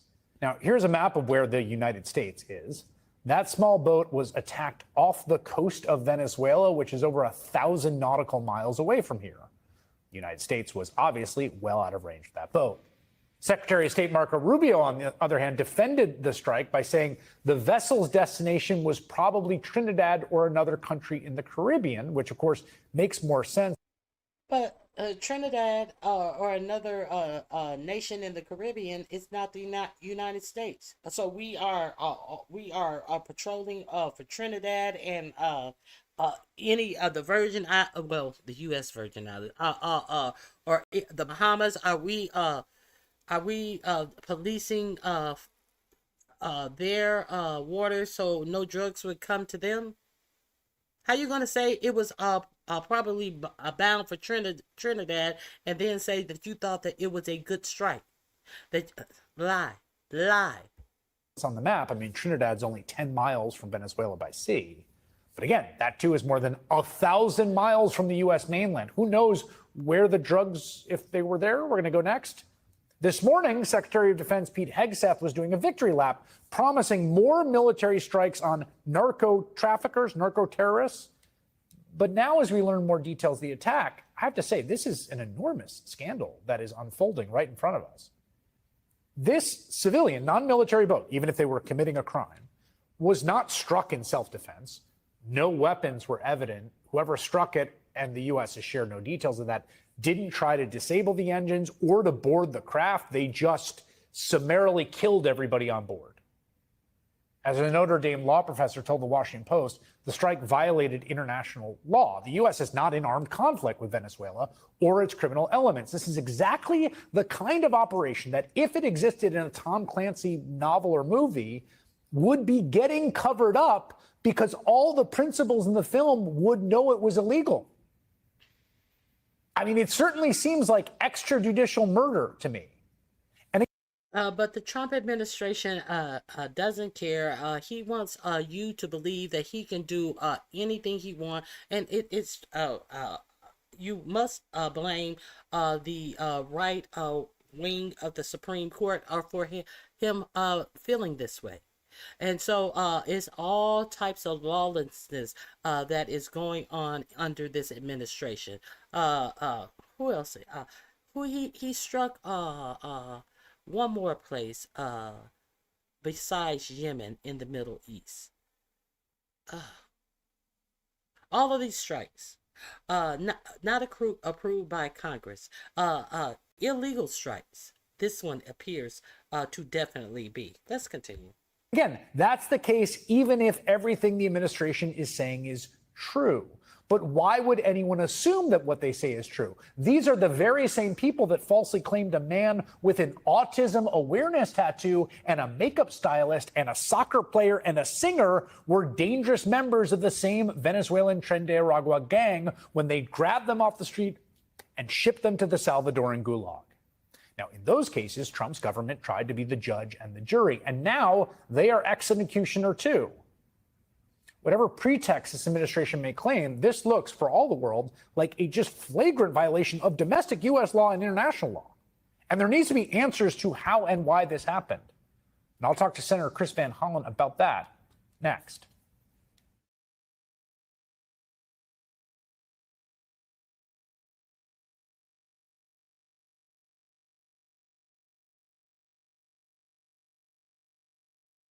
I have another one I want to share with you real quick.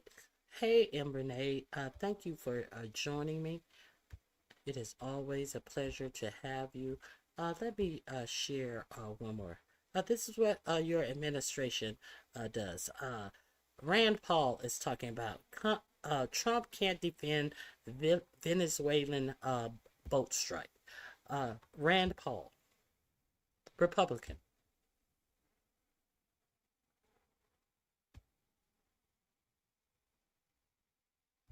The world's policemen, the international policemen.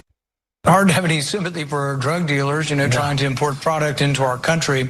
But at the same time, I guess you might ask the question, where does it end? Are we the world's policemen, the international policemen? Are we going to be blowing people up off the coast all around the world trying to interdict? Really, I'm not sure we have the finances to be the world's policemen. We sure don't. In fact, our national debt has a lot to do with the fact that we love to start wars and we love to fund conflicts abroad. And Senator Rand Paul, of course, is cautioning the Trump administration after its decision to strike a Venezuelan boat that allegedly was carrying, Venezuelan drug traffickers. Now I say allegedly because we don't know if that's true. There hasn't been any evidence presented to us. And rather than intercept the boat that they might suspect contains drugs and drug traffickers, they just did a strike and killed 11 people. And let's be clear, the likelihood that this is really about drug trafficking is a little ridiculous to me when you have Trump administration officials whispering about regime change in Venezuela. And if you can recall, in Trump's first term, he attempted to do a coup in Venezuela, not once, but twice, to install a puppet leader, Juan Guaido. Now, about the strike itself, Secretary of State Marco Rubio says that Trump wanted to strike the boat instead of intercepting it, that it was Trump's decision to do that. Instead of interdicting it on the president's orders, we blew it up. And it'll happen again. Maybe it's happening right now. So look, even if you happen to love the Trump administration and you love everything they're up to and what they're doing, are you not a little bit concerned when you have a government that could just point to anyone or anything, call them a terrorist, accuse them of being drug traffickers, and then kill them? And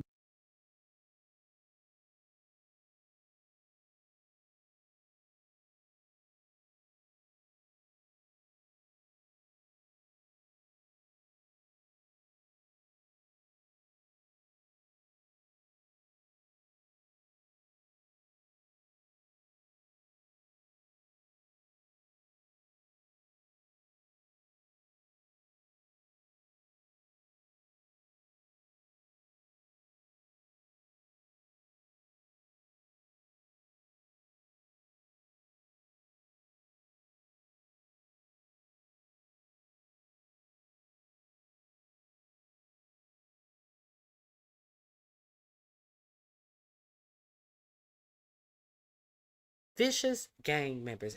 Imagine if you have these American troops on our streets and they want to categorize anybody they choose to.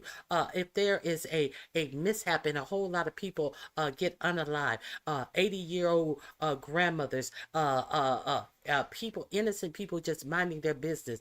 Oh, we took down a gang, a group of vicious gang members, and because they said it, are we to believe it's true?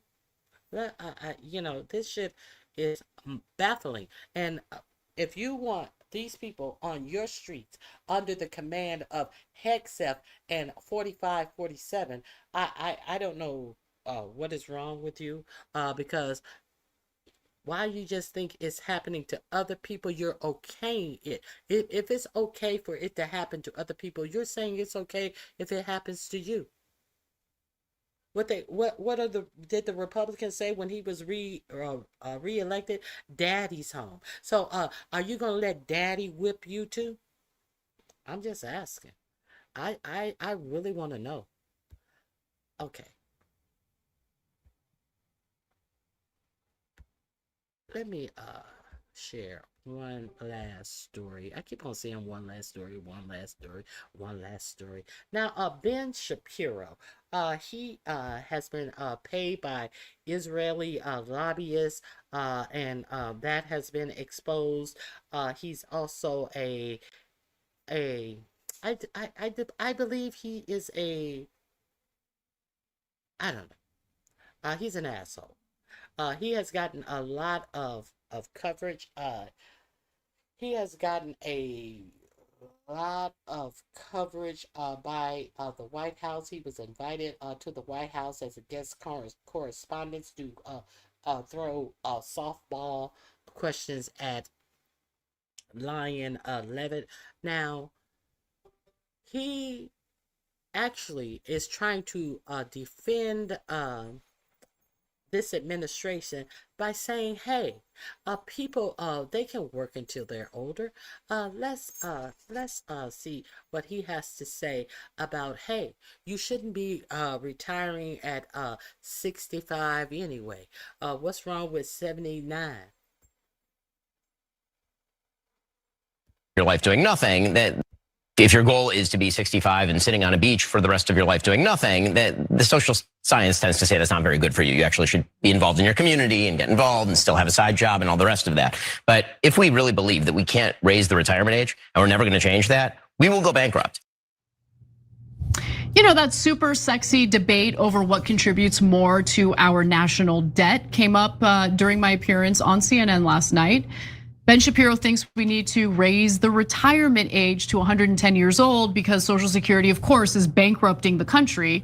But I disagreed. I actually blamed a different reason for our growing US debt. I focused on military interventions, endless foreign aid, and involvement in conflicts abroad that, we spend a lot of money on and don't have pay-fors baked into. So I'll make my case a little better after we hear more from Ben Shapiro. Take a look.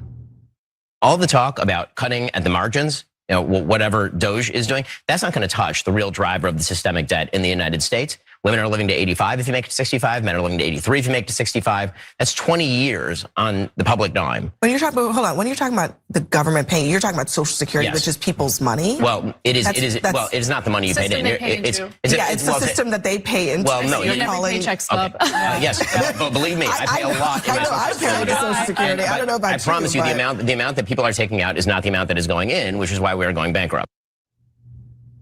Okay.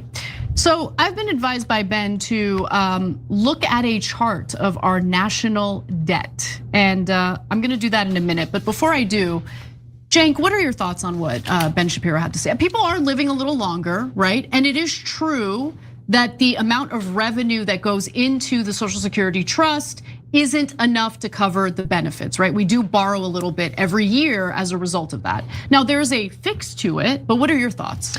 Yeah, so there's a lot of misdirection here, guys. I'll talk about the retirement age after we fix the bare minimum fixes that are super easy, actually.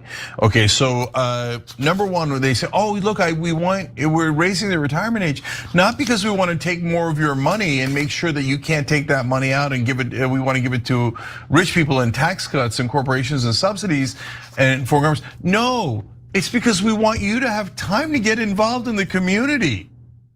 That's not. I don't want to deal with the community after the age of 65. I want to deal with retiring. I don't need hobbies. I've had my whole lifetime to explore my hobbies. So they're trying to say that, hey, when France had a big uproar because they were trying to raise the retirement age in France, they shouldn't have done that. Now, also, I want to share with you a couple of pictures that I got. Oh my goodness. I want to share an article with you since I haven't loaded up my pictures. I'm going to share this with you. Angola State Prison in Louisiana is one of the roughest prisons in Louisiana. They had a section of that prison closed down because of all of the brutality that was going on there. But Louisiana lockup makes a screeching name U-turn as new photos shows it was named after 4547.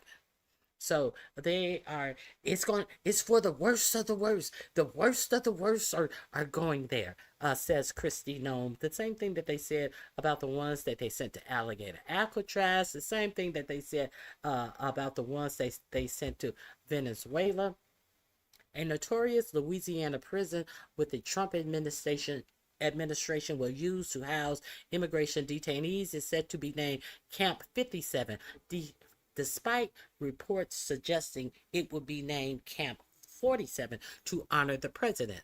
Now, they've changed the name from 57 to 47. The new detention center will be located at a complex inside the county's biggest maximum security prison, the Louisiana State Penitentiary, commonly known as Angola. A photo taken last week provided to news outlet WAFB showed part of the facility was renamed Camp 47 to honor President Trump. The image showed Camp 47 painted on a wall with, of course, an American flag and the word freedom for a detention camp in the Louisiana's most violent prison. Okay, but the facility has instead been renamed Camp 57 as a nod to the state 57th governor, Jeff Landry. You really, bitch? Really, bitch? Maybe it was the bad publicity that you have Camp 47, the American flag, and freedom for a ICE detention center. I wanted to share that with you. At a press conference on Wednesday, Department of Homeland Security Secretary Kristi Noem said the camp would house some of the worst ICE detainees. She added that the site was selected due to its reputation. The facility will hold the most dangerous criminals, Noem said. Of course she said that. What else would she say? Of course she said that silly shit.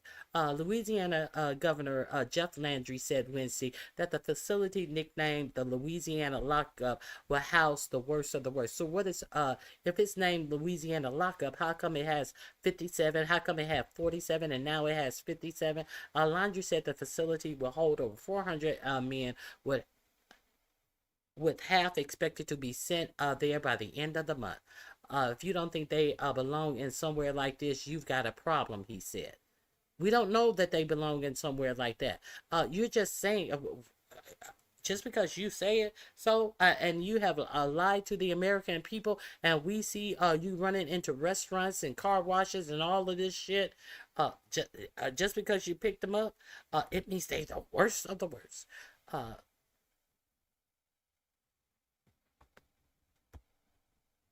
Let's see what this bimbo's saying. Efforts. And on that note, new is praising Jeff Landry for his crime-fighting efforts. And on that note, new details at noon as the governor is preparing to unveil what he is calling Louisiana Lockup. A section of Angola prison is going to become an ICE detention center set to house what Landry is calling the worst of the worst illegal migrants. 51 people are already there. It can hold up to 416 beds.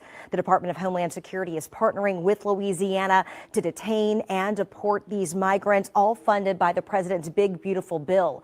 The governor, DHS Secretary Kristi Noem, and Attorney General Pam Bondi will all be there for today's unveiling of the facility. And WDSU's Travers Mackle is on the ground there covering the announcement alongside Elizabeth Kubel. They will be giving us a look inside the operations there at Angola and more details on those detainees already housed there. And their reports will begin at 4 p.m.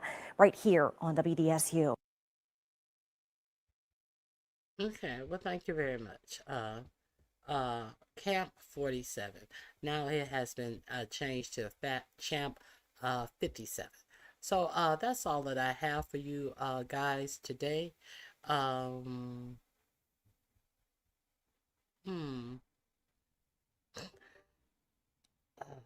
me see. Hold on.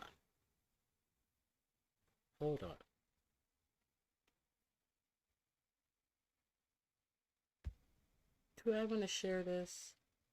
No, I don't want to share that. All right. Yeah. So that's it. That's all I have for you today. I appreciate you guys dropping through and spending a little time with me. If you didn't catch the beginning of my live, I talked about these tech billionaires sitting down at a huge table, thanking 4547 for opening up their AI access to AI, and we do understand in the big beautiful bill, stuck in that big beautiful bill was a provision that no states could make any changes to AI. That was in the big beautiful bill as well. A lot of Republicans feigned as if they didn't know it was in there, that they didn't see it. So AI will now be certifying your job They will be certifying every job in the United States, and how they understand that there very well be some disruptions. They're not calling them job losses. They're calling them disruptions. And what's his name? Steve Atman. He is the one who announced his jobs program today. Walmart, the largest store in a brick and mortar store in the United States, is the first on board, and they will be giving AI certifications to the workers. And after they get done with Walmart, different corporations, they are going to be able to buy in it for free. They are professing to train workers in AI and give them some type of certification, and with that certification, they can then apply for other jobs, and they will be matched to a job based upon their certification level by. They will be matched to a job by AI. Okay, AI is going to start deciding where people will be able to work. They thanked him, and they said that they wanted to make it a nationwide deal, and they also want to take it worldwide. Of course you do. You will not have any say in what type of job you have, and many of you are going to lose your job. It's going to be a disruption, they say. They can't say what's going to happen after this disruption or of sorts, but hey, you will be certified, and AI will find you another job. So there's that at the start of my video. I hope you guys enjoyed all the information. That's what AI can do for you. Okay, so be aware of what this government is up to, what they're doing. Be aware that this government is in bed with billionaires to make billionaires money, and they have nothing for the regular people. They don't even want you to vote. They are hiding these AI data centers, sneaking them into different cities without the knowledge of the people, who are going to have increased electricity bills and water bills to pay for what they're putting in your city. Businesses owned by billionaires that you're going to be paying their electricity and water bills if you don't find out ahead of time. All of this type of stuff, polluting your air, your water. I talked to you about the Meta data center in Texas that is polluting well water that people are using in homes close to them. All of this is going on, not at the expense of billionaires, at the expense of you and your health. They also are heavily into your medical information, approving of things that you can get done medically. They're taking over all of this.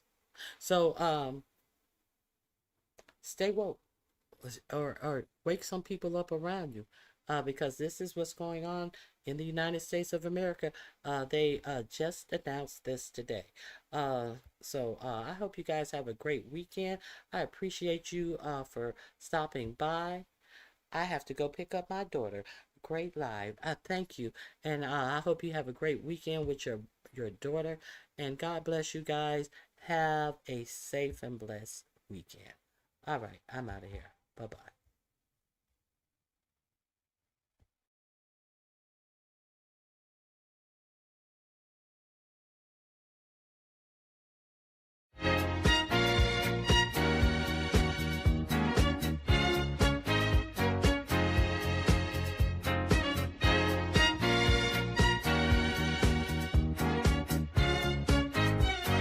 Take a seat and go meet Ronnie. Sweet, sweet, sweet, sweet Ronnie. No day complete without my Ronnie.